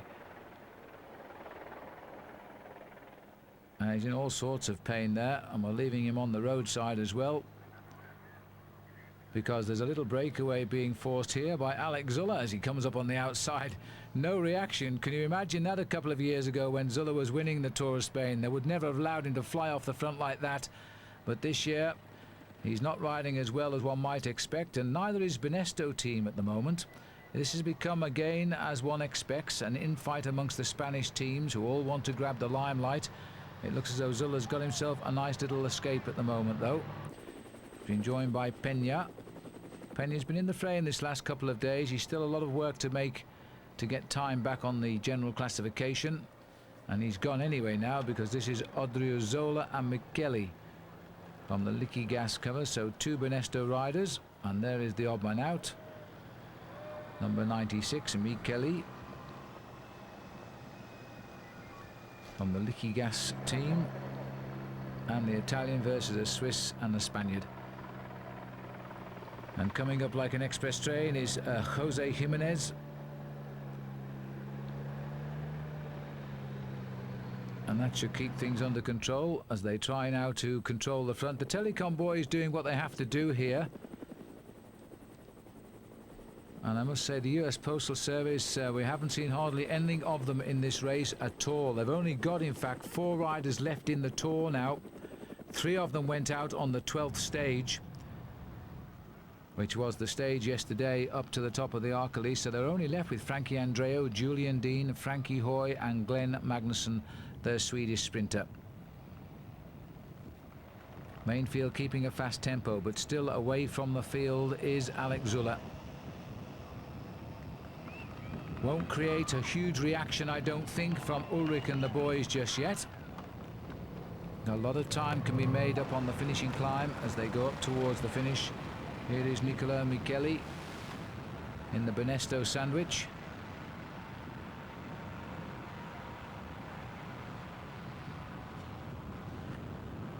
And I'm not too sure what that clock means at the bottom. It's certainly not the number of hours they've been racing, nor is it a time check, so we'll just have to ignore it. As Alex Zuller clearly does, and just gets on with a nice bit of freewheeling down the mountain here.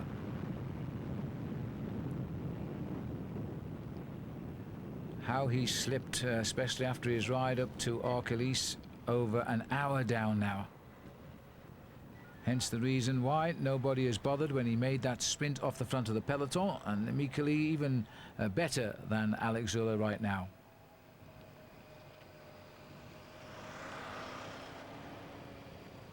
Odriozola 45th, so they're all higher placed than Alex overall, but he might do something about the day if he can. 2-1, very good odds. Back to the bunch, and the workers for the telecom team keeping the tempo high, knowing that everybody they fear most is all riding behind them. Well, after yesterday's win, Jan Ullrich seems to have relocated his target now, and he is thinking of trying to win this race. He certainly didn't come to it trying to win it. He missed the Tour de France because of that bad crash he had in the Tour of Germany. It's ruined the hopes of so many people this year, including that of Michele Bartoli. It was won in the end by Jens Heppner. But that race, with its bad weather, destroyed the hopes of many for the rest of the season. And now I wonder if Jan Ullrich is in a position to establish himself as another victor of this race. Only two Germans, by the way, have ever won the Tour of Spain. Two great riders in Rudi Altig and Rolf Wulschel. Rolf Wulschel, better known perhaps for his performances in cyclocross, but he was also an extremely good roadman, and he won this Tour in the 60s. Looking down on the field, which is still more or less together, apart from this opportunist escape of the men lower down the overall.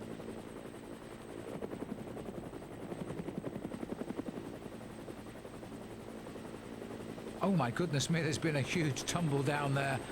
It so often happens when the pace and people are relaxed that little bit, a touch of wheels and down they go. I've no idea who the fallers are from this height, but it looked to me as though they might have all got themselves back into shipshape. Well, it makes you wonder what would happen if they had a crack in that lot. Looking back then at the golden jersey of Ullrich, and it looks as though he's moved to the front here and is now beginning to apply the pressure, because with him there is Beltran. Yeah, just keeping a nice steady tempo. Looking to see what damage. This man is a remarkable bike rider. When he has the form, he has to be the finest cyclist on the circuit. 2 kilometers to go now on this final climb to the finish, and they've got rid of Odriozola. He's gone from that group, so it's Michele versus Zuller, as now the boys from Kelme have split the field here, and again no sign of Abraham Olano. Jimenez, as leader of the King of the Mountains, is here. Ullrich on the left, obviously here, and it looks as though obviously gone is Michele, because that is Alex Zuller, who has accelerated away from the front, and with 300 meters to go, this man is going to redeem himself in the Vuelta. He's going to take a stage win and put Benesto onto the map. They're desperate for a result, and I don't think Nicola Michele is going to come back up. That was a real effort by Alex Zuller though, and he's just about hanging on to it here.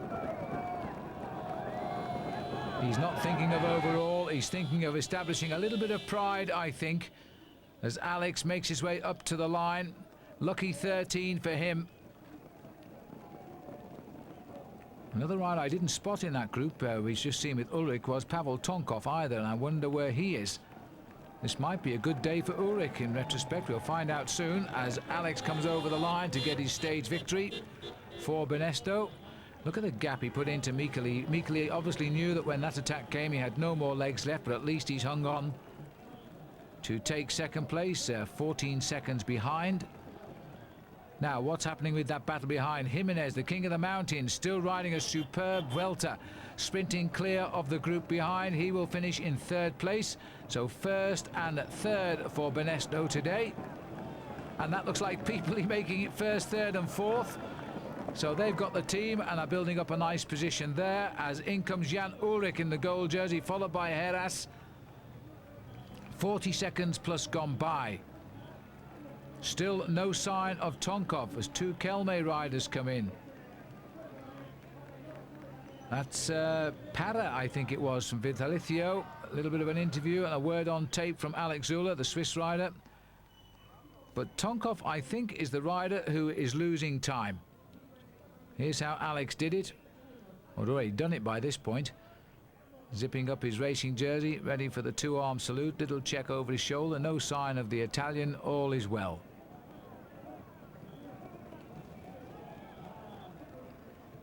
So Alex Zülle now feels a bit happier. Here is Abraham Olano. This has been a dastardly day for him as well. He is way, way down. Tonkov, in fact, has come in ahead of this group, but he's also lost time. Well, this does not all well for Abraham Olano, does it? There's the clock. I was about to say, where is the clock? And it's over 7 minutes now. So Olano, who showed such great resistance in the early mountains, appears now to have cracked. And the man who's made him suffer most today, Alex Zülle, a double winner of this race in the recent past, but not a challenger this year.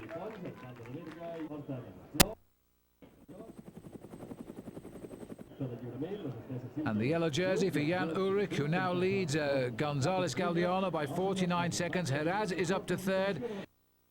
Tonkov goes down to fifth at 3 minutes 45, and Olano is only 12th, 12 minutes plus back. And the day has dawned very wet indeed in Barcelona for what should have been an extremely good circuit race here, but the news is at the start line, no Abraham Olano.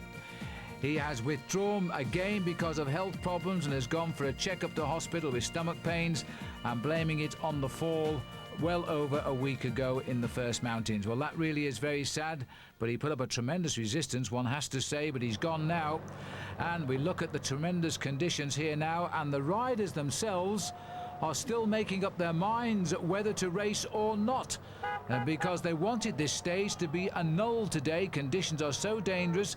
It's an urban circuit within this wonderful city of Barcelona, and because of the traffic, buses, etc., the surface is slippery. They say the race should not be held. The organisers already have taken out of the circuit the 8 intended climbs of Montjuic, which is an awful shame because that would have been a spectacle in itself. That's where they have that wonderful two-stage hill climb at the end of the season, and where we've had the World Championships in the past and indeed an Olympic road race, but that's all gone. And riders, this is Roberto Heras here trying to talk to Alvaro Pino, I think it is, about whether or not we should continue or not. They are very unhappy indeed. And so far there hasn't been a wheel turned in anger. They want the stage completely nullified, or the times not to count for the day's racing. It's called wheel power, I think, and I don't think that when the whole field sticks together like this, there is really very much the race organisation can do. The tragedy is the massive organisation to close down the centre of a big city, and then the weather, which is seriously bad, has caused this sort of a problem. Look, they've raced, well, they've ridden just through the start-finishing line there, all looking really miserable. Frankie Andreu in the centre of our picture, one of the survivors of US Postal after their wonderful Tour de France, of course, let's not forget. Oscar Camazin, the world champion, sitting at the back. Meanwhile, further chats up here at the front. Marcel Wüst himself. 4 stage wins so far, and looking forward to possibly a shot at the last one in Madrid. He's been back as spokesman, I think, to the race organisation to see what can be arranged. That's Pino. He's also having a chat with the fellow director, saying, what are we going to do? And now the race will shortly be back round at the finishing line again. And the answer is we're doing nothing right now. There is no racing. They've lost the former yellow jersey, Olano. And here we come up to the start-finish line again. Crowd are not happy. I don't blame them. They're getting wet as well. And they're trying to now... The climbs we know are out. The organisers are refusing for times to be cancelled, so times will stand. Of course, they have threatened to strike all morning, quite honestly. There's Heras riding through the picture. Well, without somebody like Bernard Hinault, they haven't got a spokesman, have they? Hinault would have been there now telling the organisation exactly what he thought of them. And there would have been a decision in 5 minutes, otherwise Hinault would have had all the boys back in the bar. But we're off, I think. And we're going to have an urban circuit race. Eventually we'll eke out around about 130 kilometres. Let's join the action now, because this is Lely on the attack with Roscioli. Well, you can always rely on Roscioli to get on with the job in hand. Last time he was in a two-man breakaway in this race, he was with Sergei Uchikov. Now we've got Lely, the Italian, for Cofidis. But it really is quite ridiculous because these boys are having a job going round that corner. So you can appreciate the problems on both sides, I think. Just look at these conditions now. The rain hasn't got better. In fact, it's got worse.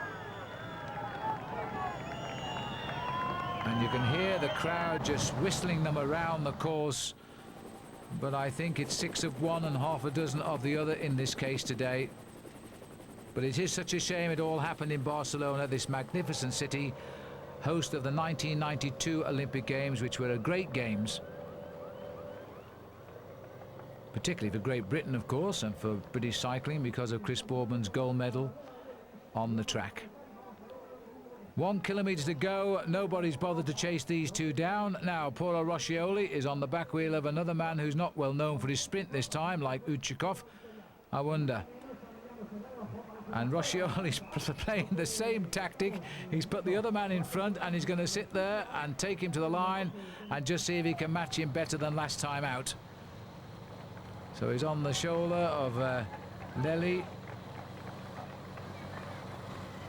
Lely leaving it as late as he possibly can here. The Italian on the French Cofidis team, Massimiliano. Well, Roscioli's had at least one dress rehearsal for this, and he's not going to play it any other way than he did last time. He's going to wait for the man on the front to lead.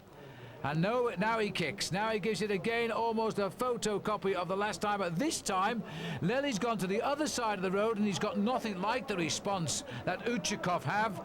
And now it looks as though Roscioli, he's gone before the corner and risked everything over that level crossing there, zebra crossing. Could have been dicey, but he's taken the risk and it's paid off. And he's coming clear of the field now because Lely should have got closer on that bend. And that's the victory he wanted. He's won a stage of the Tour de France. Now he's got a stage of the Vuelta. Lely was closing in on the line. A big cheer at last from the rain-sodden crowd. And look at that for happiness for you. At the end of a really rough day for all concerned. There'll be no change overall. Roscioli getting the victory ahead of Lely. A win for Roscioli's little team. And here comes the peloton flat out, border to border. Nobody interested in the third place bonus, it seems. And I think if any one of these takes up the sprint now, the other riders are going to bang him on the head. A pact going here that they are not going to sprint for the prizes. The crowd are watching this almost in total silence. It's one of those days that the organisers of big events hopes never happens to them. But it has today. Well, what will happen when they see the banner is somebody will get twitchy. You can see now by the riders moving up on the right just under the tree there.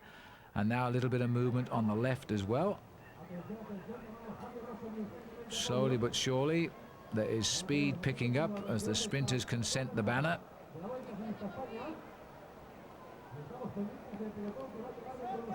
And we've got Glenn Magnussen right on the front. There's Marcel Wüst, who's the top points rider in the race, not surprisingly.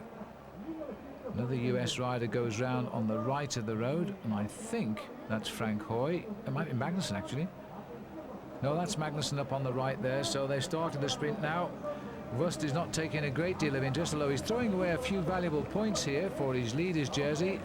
As they come clear, Magnussen gets it from Hoy, and Wüst was in there somewhere. And a nice round of whistles greeting the riders over the line. And no change, of course, overall, as Ullrich will keep his 49 seconds intact over Galdiano, 2:35 over Heras, 3:35 over Jose Maria Jimenez. Tonkov is 5th at 3:45. Rubira 6th at 4:23. And Manuel Beltran is 7th at 5:05. And Roscioli, it's a shame they're all booing him because he's such a colourful bike rider and he's always happy when he wins. And good for him. The yellow jersey for Jan Ullrich. He found the day in the end rather an easy one. And he gets a nice round of applause because he's a pretty popular guy, Jan Ullrich. I don't know what he's going to do with all these little, whatever they are, dogs or cats.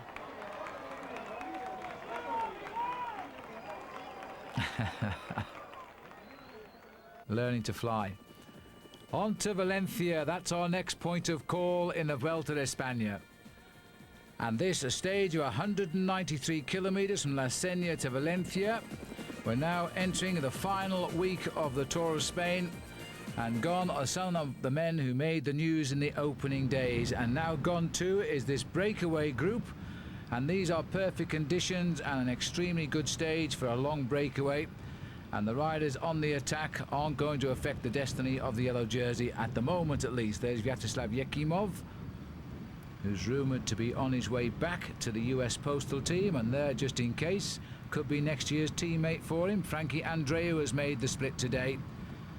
Number 166 is Eddie Mazzolini from the Seiko team. And passing through here, the guard for Kelme, really, and that is Tony Torla of Spain. Big in-battle going on here amongst the three Spanish teams for the final honours in the team race. As we look there at Mariano Piccoli, because Benesto, Vitalicio and Kelme are only spread by about 1 3/4 minutes between the three teams in the team event. That little infight going, and no doubt there'll be a reaction, and I'm quite sure that Ullrich and his telecom squad are aware of the infighting that goes on in Spanish cycling, and instead of concentrating their effort on beating him, they tend to race against one another, and a clever team can make that pay off. And Ullrich's team is a clever one. This little breakaway today, I think, is in with a chance of staying away right through to the finish. Oh, and there's been a nasty flick there and a crash, and that looks like Mikkeli has gone down, is it? He hit the road with quite a bang. It looked like his own mistake. But if it was, then he's behind the field. Or the break, rather, right now. And there is the faller. And having his car, I think it's the fall anyway. And he's gone back with the team car as the race continues here. Back in the sunshine at last. Oops, and no, wow. Now that is Mikkeli, so the other one was his teammate, and he's not too happy about his bike either. So we've actually had two riders in the leaky gas team fall. That might have been a little presentation for the small crowd watching, I think. And this has gone well into the distance now, and nobody going to alter the overall classification in the breakaway. Mazzolini is here, Paolo Bettini, Pascal Hervé, Christian Morini, and this is Koen Beekman of Lotto, and he's had a bit of a tumble, but he looks as though he's getting ready to move off again. The Lotto team somewhat devastated, I must confess, because there's only Chris Piers, Kurt van der Waal, Paul van Hift and Koen Beekman left in from their squad. As these riders are out to decide the day by quite a margin. It's a question of which one can pull the best ploy. They are still many, many minutes ahead of the main pack of riders, so the adventurers are having their day today, and none more so than Igor Flores here of the Euskaltel team. The Spanish rider has taken his chance, and there's a little hesitation in the pack possibly. As they go off to the right, he is giving it just about 110% here now as the Kelme rider tries to pull him back, and I think that is Antonio Torla. But he wants a little bit of help, and this might help Flores, because Flores is staying clear, but now the reaction comes. That looks like Vyacheslav Yekimov, who's launched a very strong attack for the line. Frankie Andreu trying to get onto the wheel of Eki. But Flores might just hold out here. There is still a fair distance to go to the line, 120, 130 metres, and I think the legs have gone of Flores, and Ekimov has come over the top. This is going to be a good result for Ekimov, and Andreu, a good result for him as well. He gets second on the line. I think little Paolo Bettini was third, and the red jersey of Mazzolini from Seiko in fourth place. That's how it looked as they came over the line. Well, Frankie should be pretty happy with that. And this is not quite the typical dash of Ekimov. He usually goes about a kilometre out, but he did it well leading from the front at the end of a long breakaway. And he gets the victory there for his Amica Chips team, the team he says to be leaving at the end of the season and possibly destined to go back to US Postal. But he's on the winner's podium today, and he'll be delighted with that victory for sure. A nice smile from him. Here comes the main field. You can see 12 minutes has now passed by as they liven themselves up just a bit for the sprint. And Van Bont is the bald-headed man from TVM Farm Frites, and at Camesso trying to get through on the inside, but I think it was the Once rider Perdiguero who got across the line there ahead of Camesso and Van Bont. No change at all in the overall situation. Ulrich still on top. Jimenez keeps the mountain prize. Hunter keeps the hotspot sprints. Wüst keeps the points competition. And Kelme are just ahead by 22 seconds in the team race. And so from the eastern town of Valencia, it's northwest now to Teruel, and it's 200 kilometres as the riders continue towards the last few days of this Tour of Spain. And it looks as though the early breakaway might well have decided this race, because a big group of riders has got clear of the field and gained many minutes. And again, it's gone the favour of the riders from Telecom, who seem to be content to sit back and allow the break. Oh, there they are. A massive group. One interesting name in this group is Frank Vandenbroek. We haven't seen too much of him, who continues to world champion. People are talking about him as a likely world champion by the end of this year. There's Jan Ulrich carrying that yellow jersey. How he matures when he becomes a race leader. He's just such an excellent bike rider to control the pack. Yellow means danger in Spain, all over Europe really, as the riders are warned of an obstruction in the road. The pace itself, not a terribly quick one, at round about 38 kilometres an hour today, some 24 miles an hour. Odriozola and Vandenbroek, though, have now got clear of that breakaway. Now this is a two-pronged situation here, especially for Banesto, because they are in a position with two riders in this breakaway to maybe get a winning lead in the team race, which has been so closely fought throughout the Tour. Jon Odriozola going back here to the remnants of that breakaway, and sorry about the pictures giving us a little bit of a problem just now. And then the Euskadel team here back in the main field, they're heading it up. So Telecom have switched off now. They're just watching the movements of the Spanish, again enjoying their infighting. This race now coursing its way inland. Some undulations today, but nothing to talk about. There's the gap now. These two have got 3:30 ahead of the group they've left, and 9:14 still on the main peloton containing Ulrich.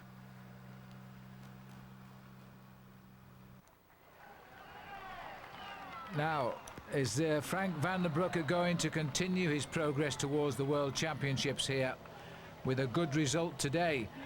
He's played his cards well, because Banesto are racing for the team lead, although I would think Odriozola would prefer a stage win.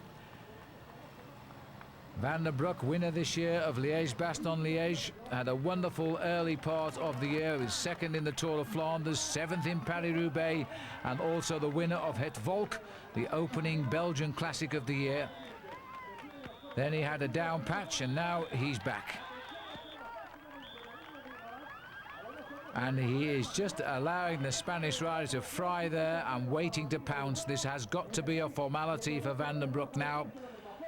Look at the face of Jon Odriozola after 5 hours plus in the saddle today. 200 kilometers in 5 hours. It's a tremendous performance. Van den Broek is showing no signs of panic, and why should he? Because the gap's 3 or 4 minutes to the next man, and now he just takes his turn at 200 meters with all the confidence in the world. The man from Cofidis, with his blonde hair sprayed up for the occasion, makes mincemeat of Jon Odriozola, has won the sprint at 100 meters to go and takes the line. So he can now boast as being a winner of a stage of the Tour of Spain as well. Odriozola comes in a few seconds back. Nothing much he could do about that, I don't think, as 4 minutes has now ticked by to the arrival of the rest of the group here. And shooting off to the right, an attack by Kelme. That'll be Cabello, and he's a very good finisher. Won a stage of the Tour de France in Great Britain back in '94, and so good I don't think they're going to get up to him here. There's Francisco Cabello. Now, can anything be done by the riders behind? And I don't think so, because Zinchenko, who had such a great tour previously, grits his teeth, but Cabello is playing with Zinchenko. Kamazin comes off to the far right. He might have got fourth there, but unlikely, as Cabello wins that sprint from so the winner's prize to I think he's happy, Frank Van den Broek, standing up there on the podium. Yes. And there's a long time gone by now, over 12 minutes back to the field here, as Lampre starts the dice at the front. And also getting in on the act again is Glenn Magnussen, at last showing us what a good sprinter he can be on his day. He's been a stage winner on 3 occasions in the Giro d'Italia. He takes that out, but that's only, I think, for 11th or 12th position. And the yellow jersey, no change at all in the top 8 or 9 riders. They're still the same, with Ulrich on top by that 49 seconds from Gonzalez Galdiano. And the ride even further now, as the riders have gone by bus just down the road to Broncalis for a 225 kilometer ride on this 17th stage, taking them now to Guadalajara. The weather in central Spain much more settled now than out on the coastal fringes, and Jan Ulrich knowing there's only a couple of days of serious climbing left for him to defend that title, which he's taken now in Andorra, and hopes to hang on to the end in Madrid. But this is a long day, and long days are always nervous ones. As the field continues to be reduced, Guadalajara now welcoming the strong men of the Tour of Spain, who have survived some atrocious weather conditions and some atrocious climbs as well. And once more, a breakaway has got clear, and it's not going to affect the overall leaderboard at all, providing they don't slip too far ahead. You can see the top 6 names there are from Spain, and 4 Italians, and Hernandez, another Spanish rider, in this little group as well.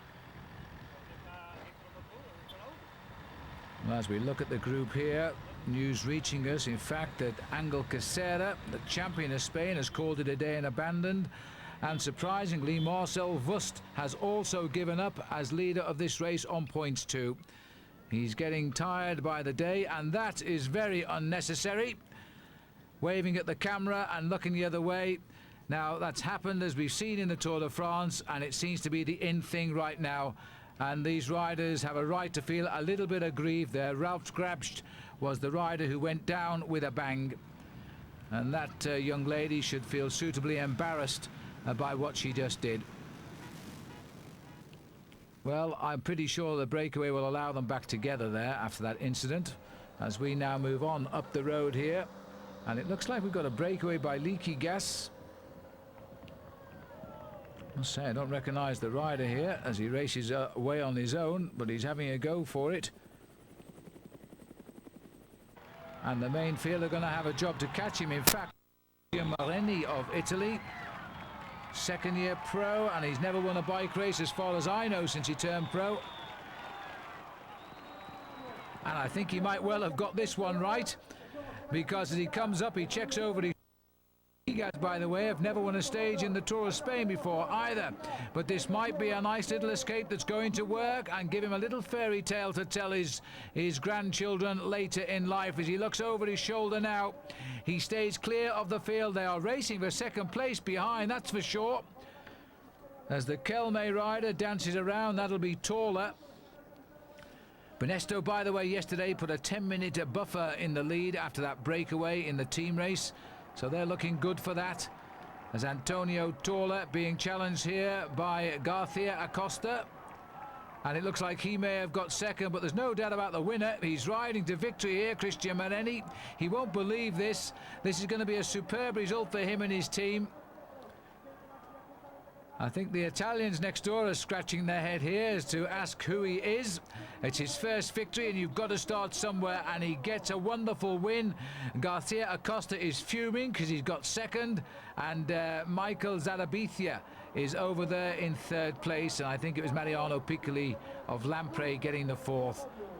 Few seconds blanketing the breakaway, but we're going to have to sit down and wait for the arrival of the main field, because last heard they were about 15 minutes back. That's Inigo Charro again missing out and trailing in at the back of a breakaway in ninth place. But there's the first view. You'll never seen that before. A win from Christian Mareni, and he gets the award today in Guadalajara. And he'll be absolutely over the moon tonight. Champagne will flow, I'm sure. Well, it's 60 minutes and counting since, and now the arrival here, and again Magnusson is showing he's finding his sprinting legs. He's being challenged here, but not by too much, I don't think. It's Robert Hunter who gets over the top of Glenn Magnusson on the line, and Marcus Zuberg third in the bunch gallop. But gone from that sprint, Marcel Wüst today, another big name out of this year's Vuelta Espana. This big name is getting even bigger, though, as he continues to lead with no change again in the overall classification. So Ulrich can tick off another day when he goes to bed tonight. And so the race continues now. The mountains of western Spain are back with us as the race reaches its final showdown stages. And today we will conquer 2 Category 1s and 1 Category 2 climb with yet another mountain top finish. This will be a big test for Jan Ullrich today. The Spanish climbers are assured now to come out and fight before we go to the flatter stages. These next 2 days will play a crucial part for sure in this year's Tour of Spain. 166 kilometers as the riders go away from Guadalajara, heading to the top of the Alto de Abantos. And there it is, short and sharp at the end of a long day, 12 kilometers or 7 miles of climbing to the finishing line. Now we're getting down to the serious situation in the Tour of Spain. And an attack has gone early, one would expect to go early today, and it's up to the telecom team to try and control it here. As these riders start to open up the gaps once again, this is Gianni Farazin off to the right, and on the attack with him is Jan Boven. We haven't seen him for a few days out front, have we, for Rabobank. And Euskaltel are also in the frame yet again. This single Castrosana del Val. And Euskaltel anxious to make sure they're noticed in their home tour. They've never won a stage, by the way, in the Tour of Spain. While back in the field, here we have Jan Ullrich following the wheel of the King of the Mountains leader, looking for a hat-trick of victories in that competition. Jimenez. And there is Igor Gonzalez de Galdeano having a great tour. Also in the group here. Serrano, number 8. They're just riding steady tempo here at the moment, allowing the breakaway to have its head at least for the time being, because they know that the big showdown will come at the end of the race. Kelme losing their battle with Benesto for the team race as well. They need a man away. Without Benesto up there today, and it could happen because there is a man in that breakaway.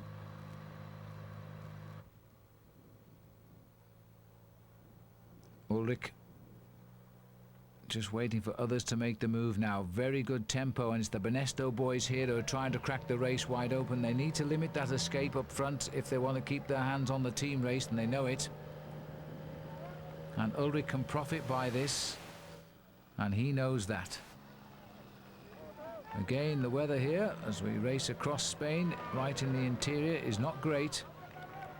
We're not far from the finish in Madrid now. We're running across the top of Madrid, heading across to the climb. We've still got one time trial to come, of course. Alex Zülle here, gritting his teeth and playing the perfect domestique for Jimenez. Jimenez coming back into his own now. He's built a nice lead in the King of the Mountains as we slowly grind our way to 1,800 meters, about 5,700 feet above sea level. And now Jimenez goes off and takes the mountain points. And the gap, a minute 39 on that little escape group. I'm not sure he even gets any points because there are too many riders in the lead. But he's put his authority on that competition, I think. The newspaper, just to keep the chest warm on the way down. Wise man, because there's plenty of cloud and it's quite chilly. 1 minute 50 is the official gap.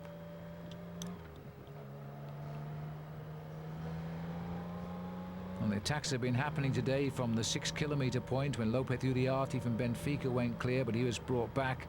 And 6 riders got away with Boven in it, and Chan McRae from Mappe's up there too.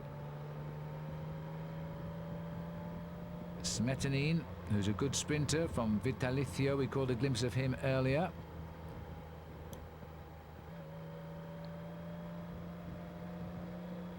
But this is a fine piece of descending in bunch formation, isn't it? All these riders now who've made a little bit of ground are trying to hold it back. Some 40 or 50 riders getting clear of the main field, and the majority of the leads, in fact, as far as I know, all of the leads. We've heard no calls off the back of the race of top men being dropped.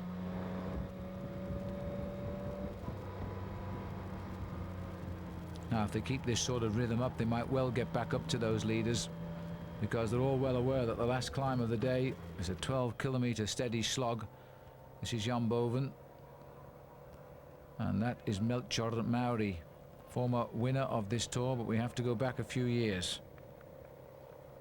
Now gone over to Portugal to find a team named after the famous football team from Portugal, Benfica, and part of their setup as well. This is Jan Boven. And I think they know that they're steadily being pulled back. They're not taking any more turns than they have to here. They're just riding nice and steady. Little Chan McRae's having a pretty good tour. We haven't seen much of him in the pictures for the cameras, but he's still in 20th place overall. Garcia Cazas, another man who's riding pretty well. There's quality in this breakaway. If they can get to the bottom with a reasonable lead, then they might be able to scurry up the mountain and keep away from the chase.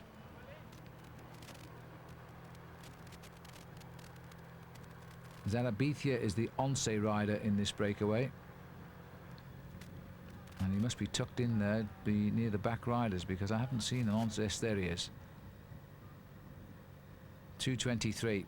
Time to take on a bit of food. Not a particularly long stage at 166 kilometres, but it is a hilly one, and tomorrow we have a series of first category climbs, 2 of them in fact, pretty steep climbs, the first one extremely long, and if we get over that, then the advantage might well swing to Jan Ullrich, with the time trial still to come.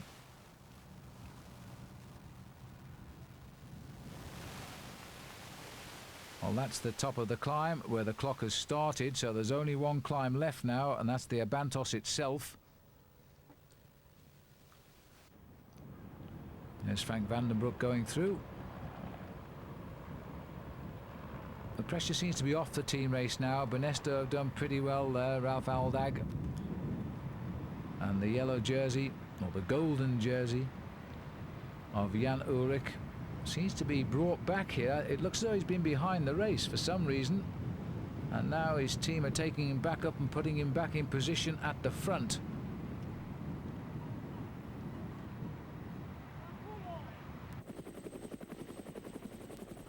There's still a lot of action down there as we pass through this village, and I would think there's enough speed in that peloton to try and reel in that breakaway before the climb, but you never know. There's no reason yet for Ullrich to concern himself. He knows he'll be attacked by just about everybody around him because they're all Spanish and strong on the mountains as soon as the climb begins, and the boys up front might get brought back or might not. And the steady tempo, it looks like they're beginning to pick off the breakaways here as they slip back into the pack. And it's Alex Zula setting the tempo for Benesto. It's been all Benesto in the main field all afternoon to try and tame that breakaway. Ullrich, quite rightly, watching and waiting. He's following very closely, as you can see there, and just behind Alex Zula. Zula never quite done enough to win the Tour de France. He's come close a couple of times, but Jan Ullrich, what a record he's got. A win in 2 seconds. And now it looks as though Alex is going to have to lead out Alex is going to have to lead out Jan Ullrich on the climb here. Old rivals, new event.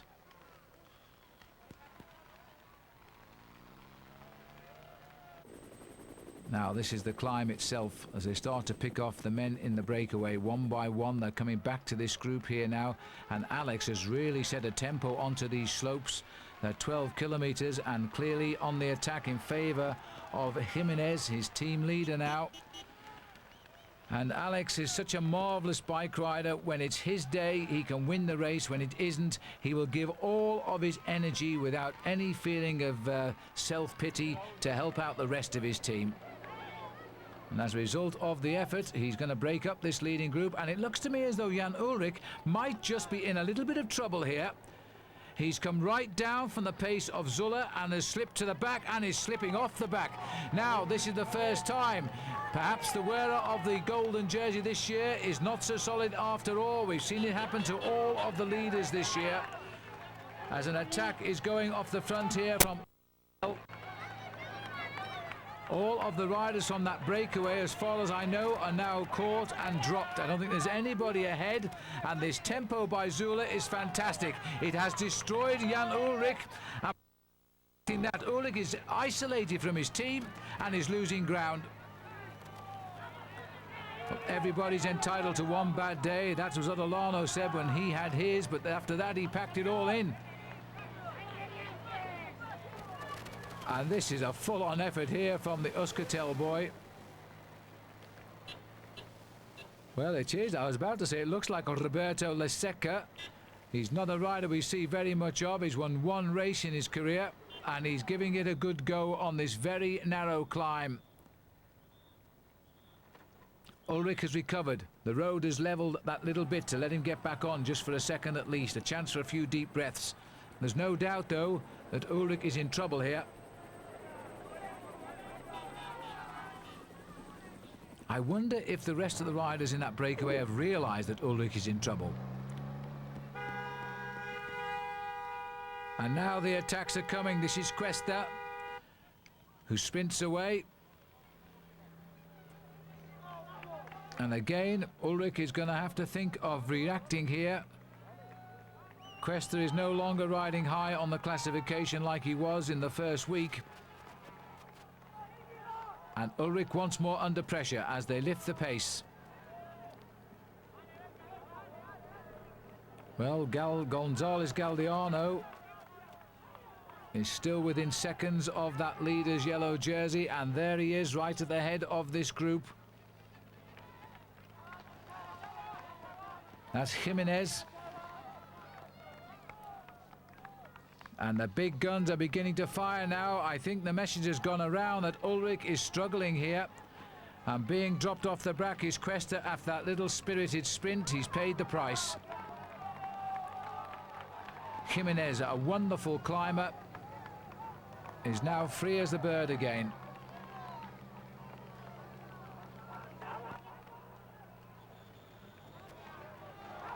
King of the mountains the past 2 years.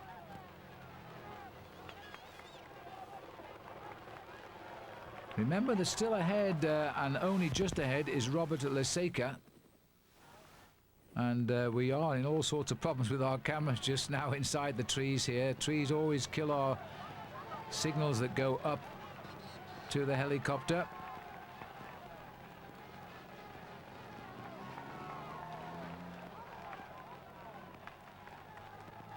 There's a real battle going on down there right now. And we've got Jimenez, Galdiano, and number 12 here is Beltran. He's riding alongside Ullrich just to keep an eye on him. But there's 4 riders there groveling and 3 riders trying to make contact, I think. Beltran, Ullrich. And a Mappe rider just ahead of him there. I was wondering if it might have been Pavel Tonkov. As Jimenez again veritably sprinting up these steep climbs, as we're getting a little bit of a close clash with our motorcycles here. Some brave bike riding being done on the powered sort. 2 kilometers to the top, and this man might be laying down the foundations of his greatest ever victory. Well, he's only got one before anyway, since he turned pro in '94. He's 29 years of age now. Leseca. Ullrich is in dreadful trouble here and is praying for the end of this stage because he's losing pace second by second. This man is inspired at least. He got clear at the start of the climb and is continuing up it. He's being chased by Jimenez.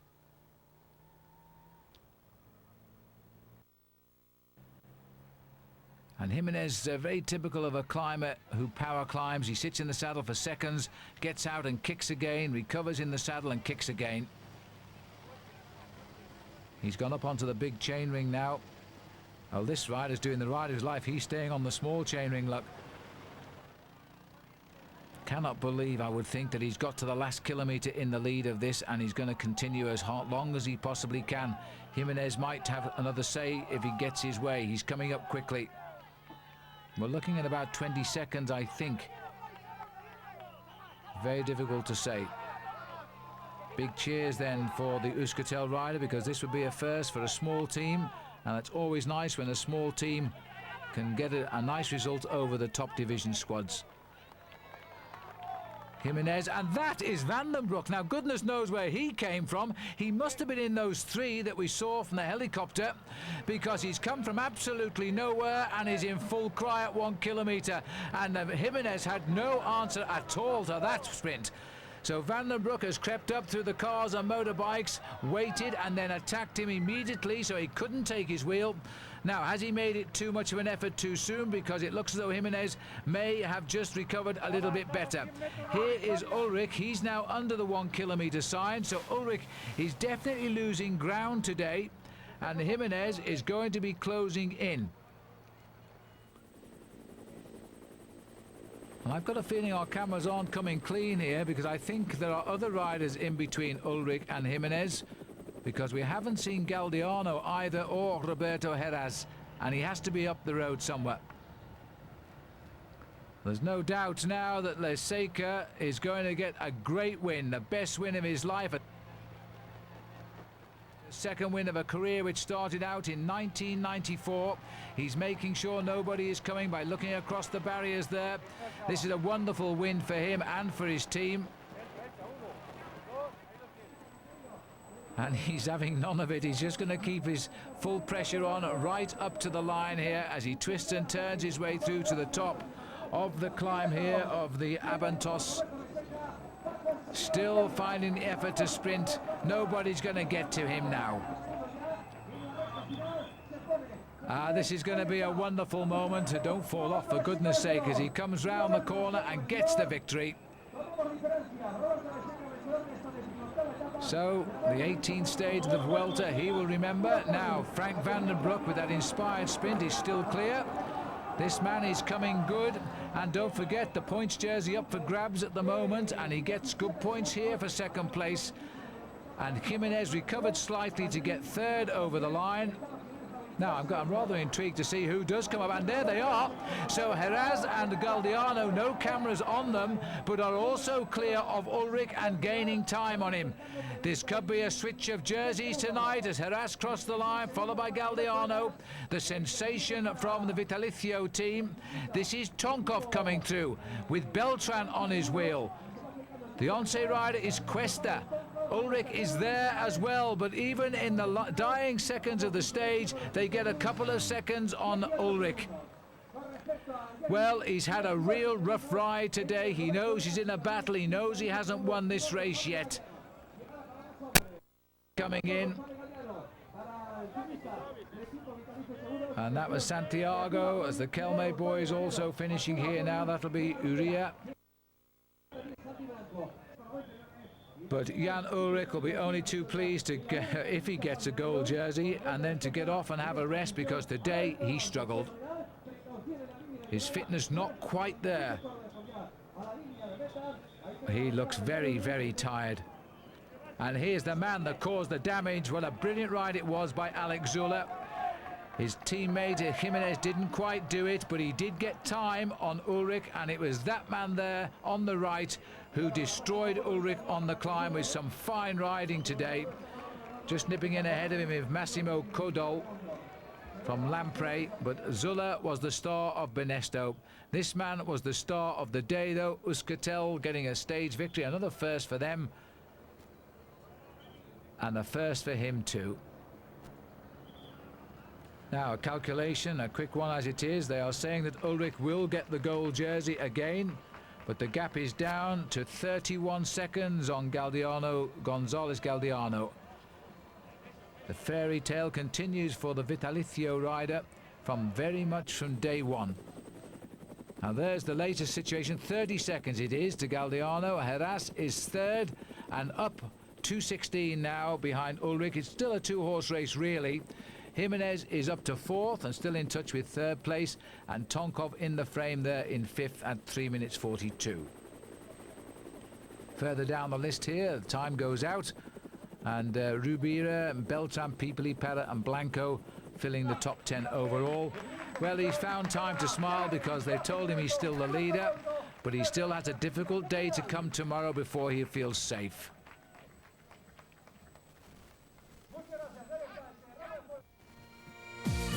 So 3 days to go, one in the mountains, one a time trial, one a pleasant ride into Madrid. Let's hope so. We're now going on to Avia, and we climb the Porto Bernardo and the Serranilos, two Category 1 climbs, which will take the riders up to 1,570 metres. And this seems to be the day that all of the strong men are trying to push home their advantage here now, because the bunch has already thinned out dramatically over these early kilometres, and we stay in the mountains virtually all day. Nasty little finish, by the way, at Avia, because it's on cobbles. It's around the outside of the beautiful castle there. Frank van den Broek going through. Tonkov, Ullrich, names we've become rather familiar with now over these last 3 weeks. And now, is this man stuttering, or is he just concentrating? The riders themselves are no doubt asking the same question. And Pavel Tonkov just in front of him. And this has been a superb ride. That is Santiago Blanco. There is Jimenez. And wearing the grey jersey, and there he is now, is Igor Gonzalez, him with a chance of winning the points competition now. He's been so consistent in this race. He leads that. I know that Marcel Wüst was incredibly disappointed he had to withdraw from the race, but he just got more tired as the days went by. And look at the tempo here being set by Frank van den Broek. His breakaway apart. He's now up to 13th overall, although 21 minutes behind, and he is not waiting for anybody. He has just ripped off the front of this race, and that says a lot for this man. His form has come ever so slowly. He came into the race not on good form, but he certainly heard a few riders there. That was Tonkov, and he's veritably sprinting up this climb now. So Frank van den Broek, the Cofidis man, he's won stage 16. He's now out to look and see if he can win stage 19. 184 kilometers by the time he gets to the finish. Tomorrow is time trial day, so the hill they go up to the finish today. They'll be climbing again tomorrow in the time trial. You can hear the crowd shouting for their favourites here. The yellow jersey of Jan Ullrich trying to control the men that matter most to him, like Jimenez, Galdiano, Tonkov, Heras. They are the riders, the only riders he need worry about now. No matter how good Frank van den Broek is, he's not going to get 21 minutes back. But he is good. You've got to give him that. He's riding superbly now, this man from Belgium. He's got himself into this superb rhythm as he now looks for another stage win. He's won 50 races since he turned professional in 1994.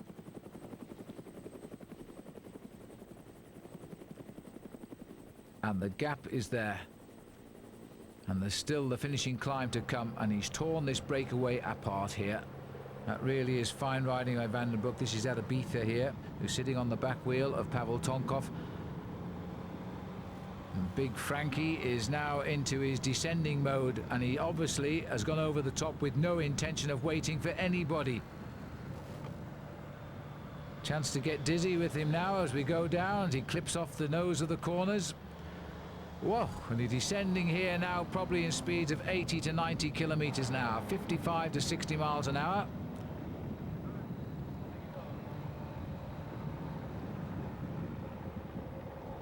He's clearly got the strength. There's the composition of the group behind. In fact, Ullrich, Jimenez, Jerez, Galdiano, Tonkov, Zadabithia and Pipuli, all good riders. And the majority of them, of course, all looking for Ullrich to make a mistake. Vultures at the bait.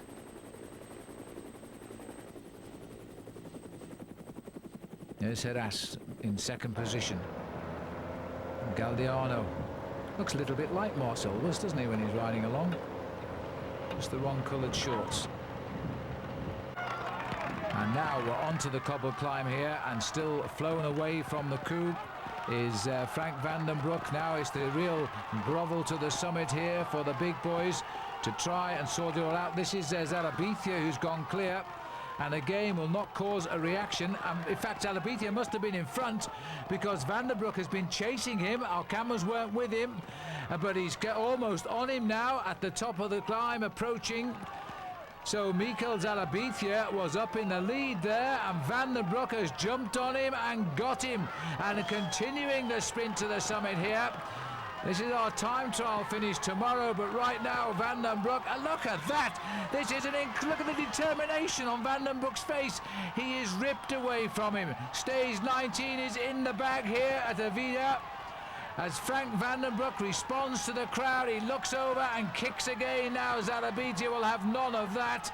As we go back to the little group here, led by Jimenez, Jerez, and sitting at the back there, Jan Ullrich. But Ullrich not conceding any time, and that's all that matters to him. He won't worry if he loses a minute or so to this man, and this man doesn't really worry about gaining time anyway. As he now is thinking of just saluting the crowd. Zadabithia goes under the kilometre to go flag, looks good for second. Must have thought a tornado hit town when Frank van den Broek came by him. This crowd set now to be entertained for the next 24 hours by this great race, and tomorrow will be a big day for all concerned with the leaderboard. But right now it's win number 2 and win number 51 of his career for Frank van den Broek. Keeps on looking around to make sure, but surely he cannot believe that anybody would have recovered from that to come back up to him. He is just scorching across the town. This is going to be win number 2, and a man who has suddenly, in this last week of the Tour, has made himself a candidate for the points competition. He's had a fabulous last week. If only if he'd have ridden this well early on, he would have been a candidate for the win. He gets the victory. Frank van den Broek, win number 2 of the week for him. Zarabitia has done well to recover from the shock and hang on there for second place. He's going to be a little over 10 seconds behind. There comes the sprint for third now. And it looks like Heras is going to take out the small bonus seconds as he's challenged on the right by Tonkov, then Jimenez, Ulrich and Galdiano in that order, and Pipoli trailing in just off the back. He'll be 8th. So all of the men that matter were in that chase group in this year's Vuelta, as Frank again takes a prize for the winner in this week of the Tour of Spain. Overall, well, there won't be too much change at all for Ulrich, because at the end of the day, he was right there. There's the man who shocked everybody with a superb turn of speed and an inspiration as he chased down the lone leader and then wiped him out.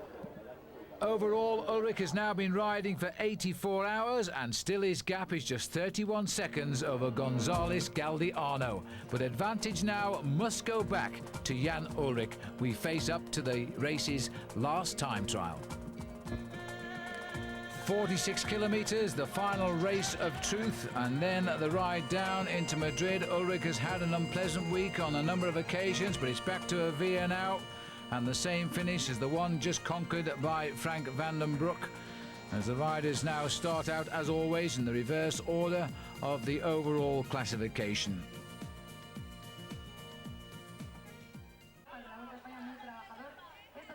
This looks like Alex Zülle. A few deep breaths for the man who is a pretty cool time trial rider himself, and makes a start to a round of applause from the crowd. Many of them, of course, seeing Benesto will think he's Spanish probably, but he's Swiss, of course. 5, 4, 3. And this is Frank van den Broek. This past week has become something of a force, but it's all come too late to win the race, but he could still break into the top 10. Although time trialing perhaps not his strongest forte. Out on the course, Alex Zülle. Looks as though he's settled in nicely. The last rider to go, the maillot jaune, the yellow jersey of the Tour of Spain, Jan Ulrich. And he's used time trials in the past to seal victories in the Tour de France, or a victory in the Tour de France. Now, can he seal his first ever victory in the Tour of Spain and become the 3rd German rider to win this race?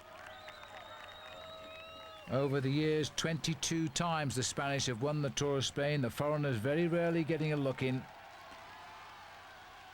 The Swiss have had 5 wins, but they've shared it with 2 riders, Alex Zülle and Tony Rominger. Rominger now a commentator on television here.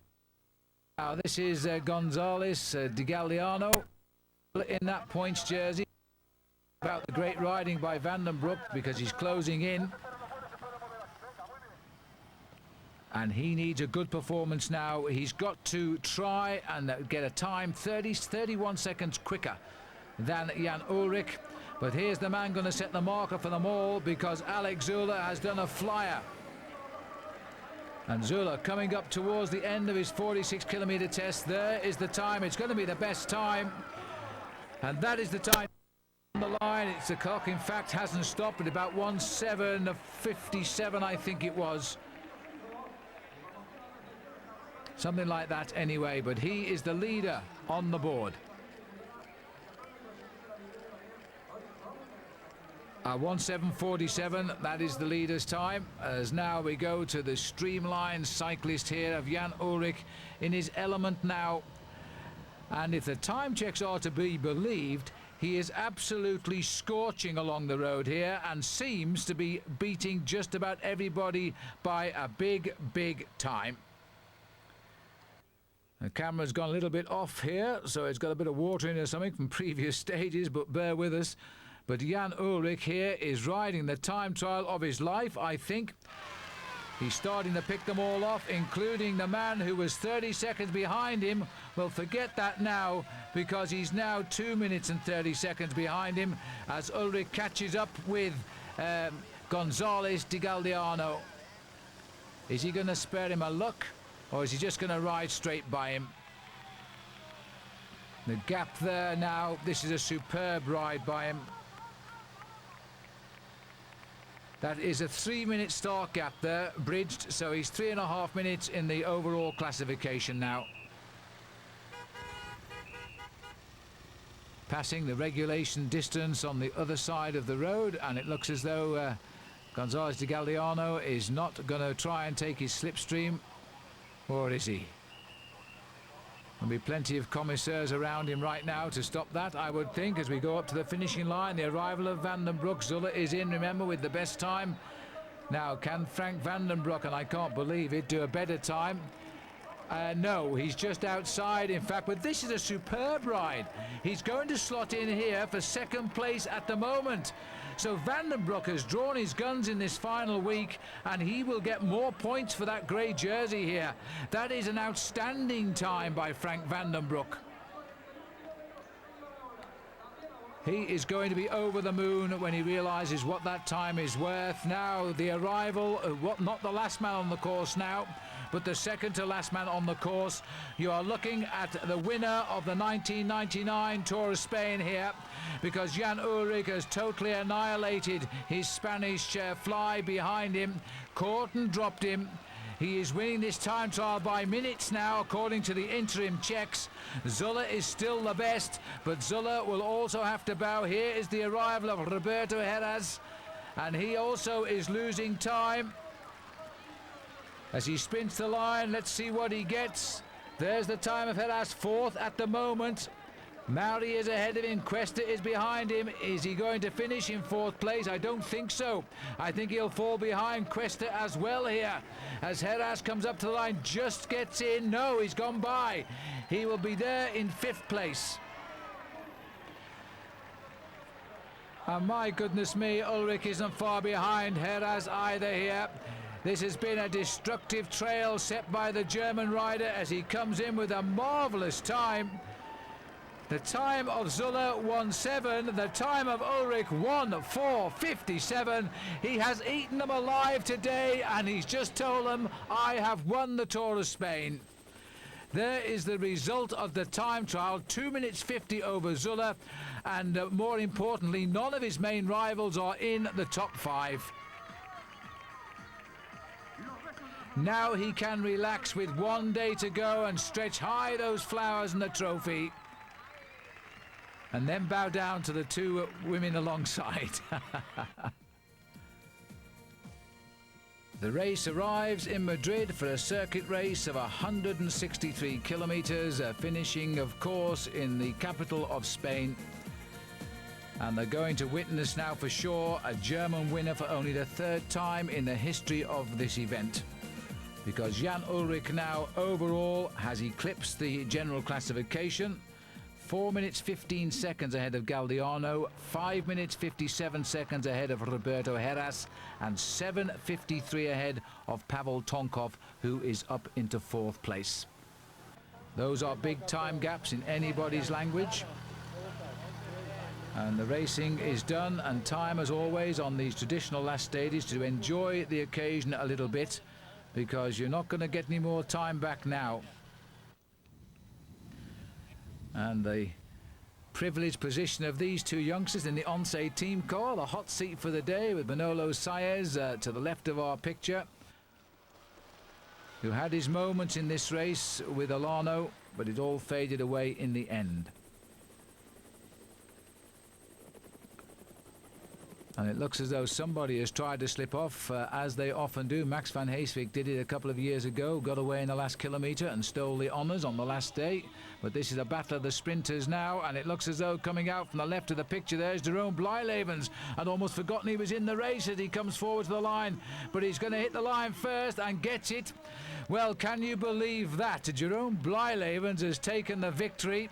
Last time we saw him, he was sitting in the street in the city of Murcia complaining about bad riding from a lotto rider. That was 3 weeks ago. Now he has won the final stage of this year's Tour of Spain. Well, the cameras didn't pick up the salute, I'm sure, that came from Jan Ullrich. Maybe we'll catch it in the slow motion. But Jerome Blyleven's there, coming clear of US Postal's Julian Dean, who's got second. A good sprint finish for him, and Paolo Bettini in third place. But Blyleven's gave it his best shot, and it worked out. Dean off to the middle right of our picture here. A little bit of a ducking and diving as well. Jan Ullrich wisely staying out of this one. Not exactly the straightest of sprints, was it? And Glenn Magnussen for US Postal also in the frame there in fourth. And there's not for the nervous on the right side of the sprints there, but Blyleven's keeping well out of it as they come up to the line. Good to see the remnants of the US Postal team still enjoying a good finish on the last day of the Vuelta de España. But there's only one winner overall, and it is Jan Ullrich, and what a magnificent ride this has been for the man whose season seemed blighted with injury after the Tour of Germany. Jerome Blyleven's gets a stage victory at last, so he won't go home empty-handed. And a good result for the TVM Farm Fleet squad. Man on the left there, slightly overweight, but nonetheless, he's passed the trophy to Frank van den Broek as the winner of the points competition. He deserves it. He finished 13th today, but he has won the trophy by just 6 points from Robbie Hunter, and Galdiano is down to third on the last day with 122 points, so he's 7 points back. The king of the mountains for the third year in succession is the Banesto rider, and this is Jimenez El Chava. And he was a good climber, wasn't he? He sprinted up some of the steepest climbs out there on the course this year. And he's also part of the winning team, and that may be the next prize we'll see. And yes, it is indeed. Well, Banesto haven't won this team since 1994. Now they are back as the champions. But this race belongs to one Jan Ullrich now, who came here saying he would finish in the top 10 if he could, and that's all. After he gave a display over the last half of this tour, he clearly has run out a very, very definitive winner of this tour by a massive margin of 4 minutes and 15 seconds over the surprise González Galdiano, who won the opening prologue, and Roberto Heras of Kelme, who finishes third on the right there, 5 minutes and 57 seconds behind. 3 very brave rides indeed, and what a good battle this year's Vuelta España has been. I hope you've enjoyed it. I certainly have enjoyed commentating it for you. Goodbye for now.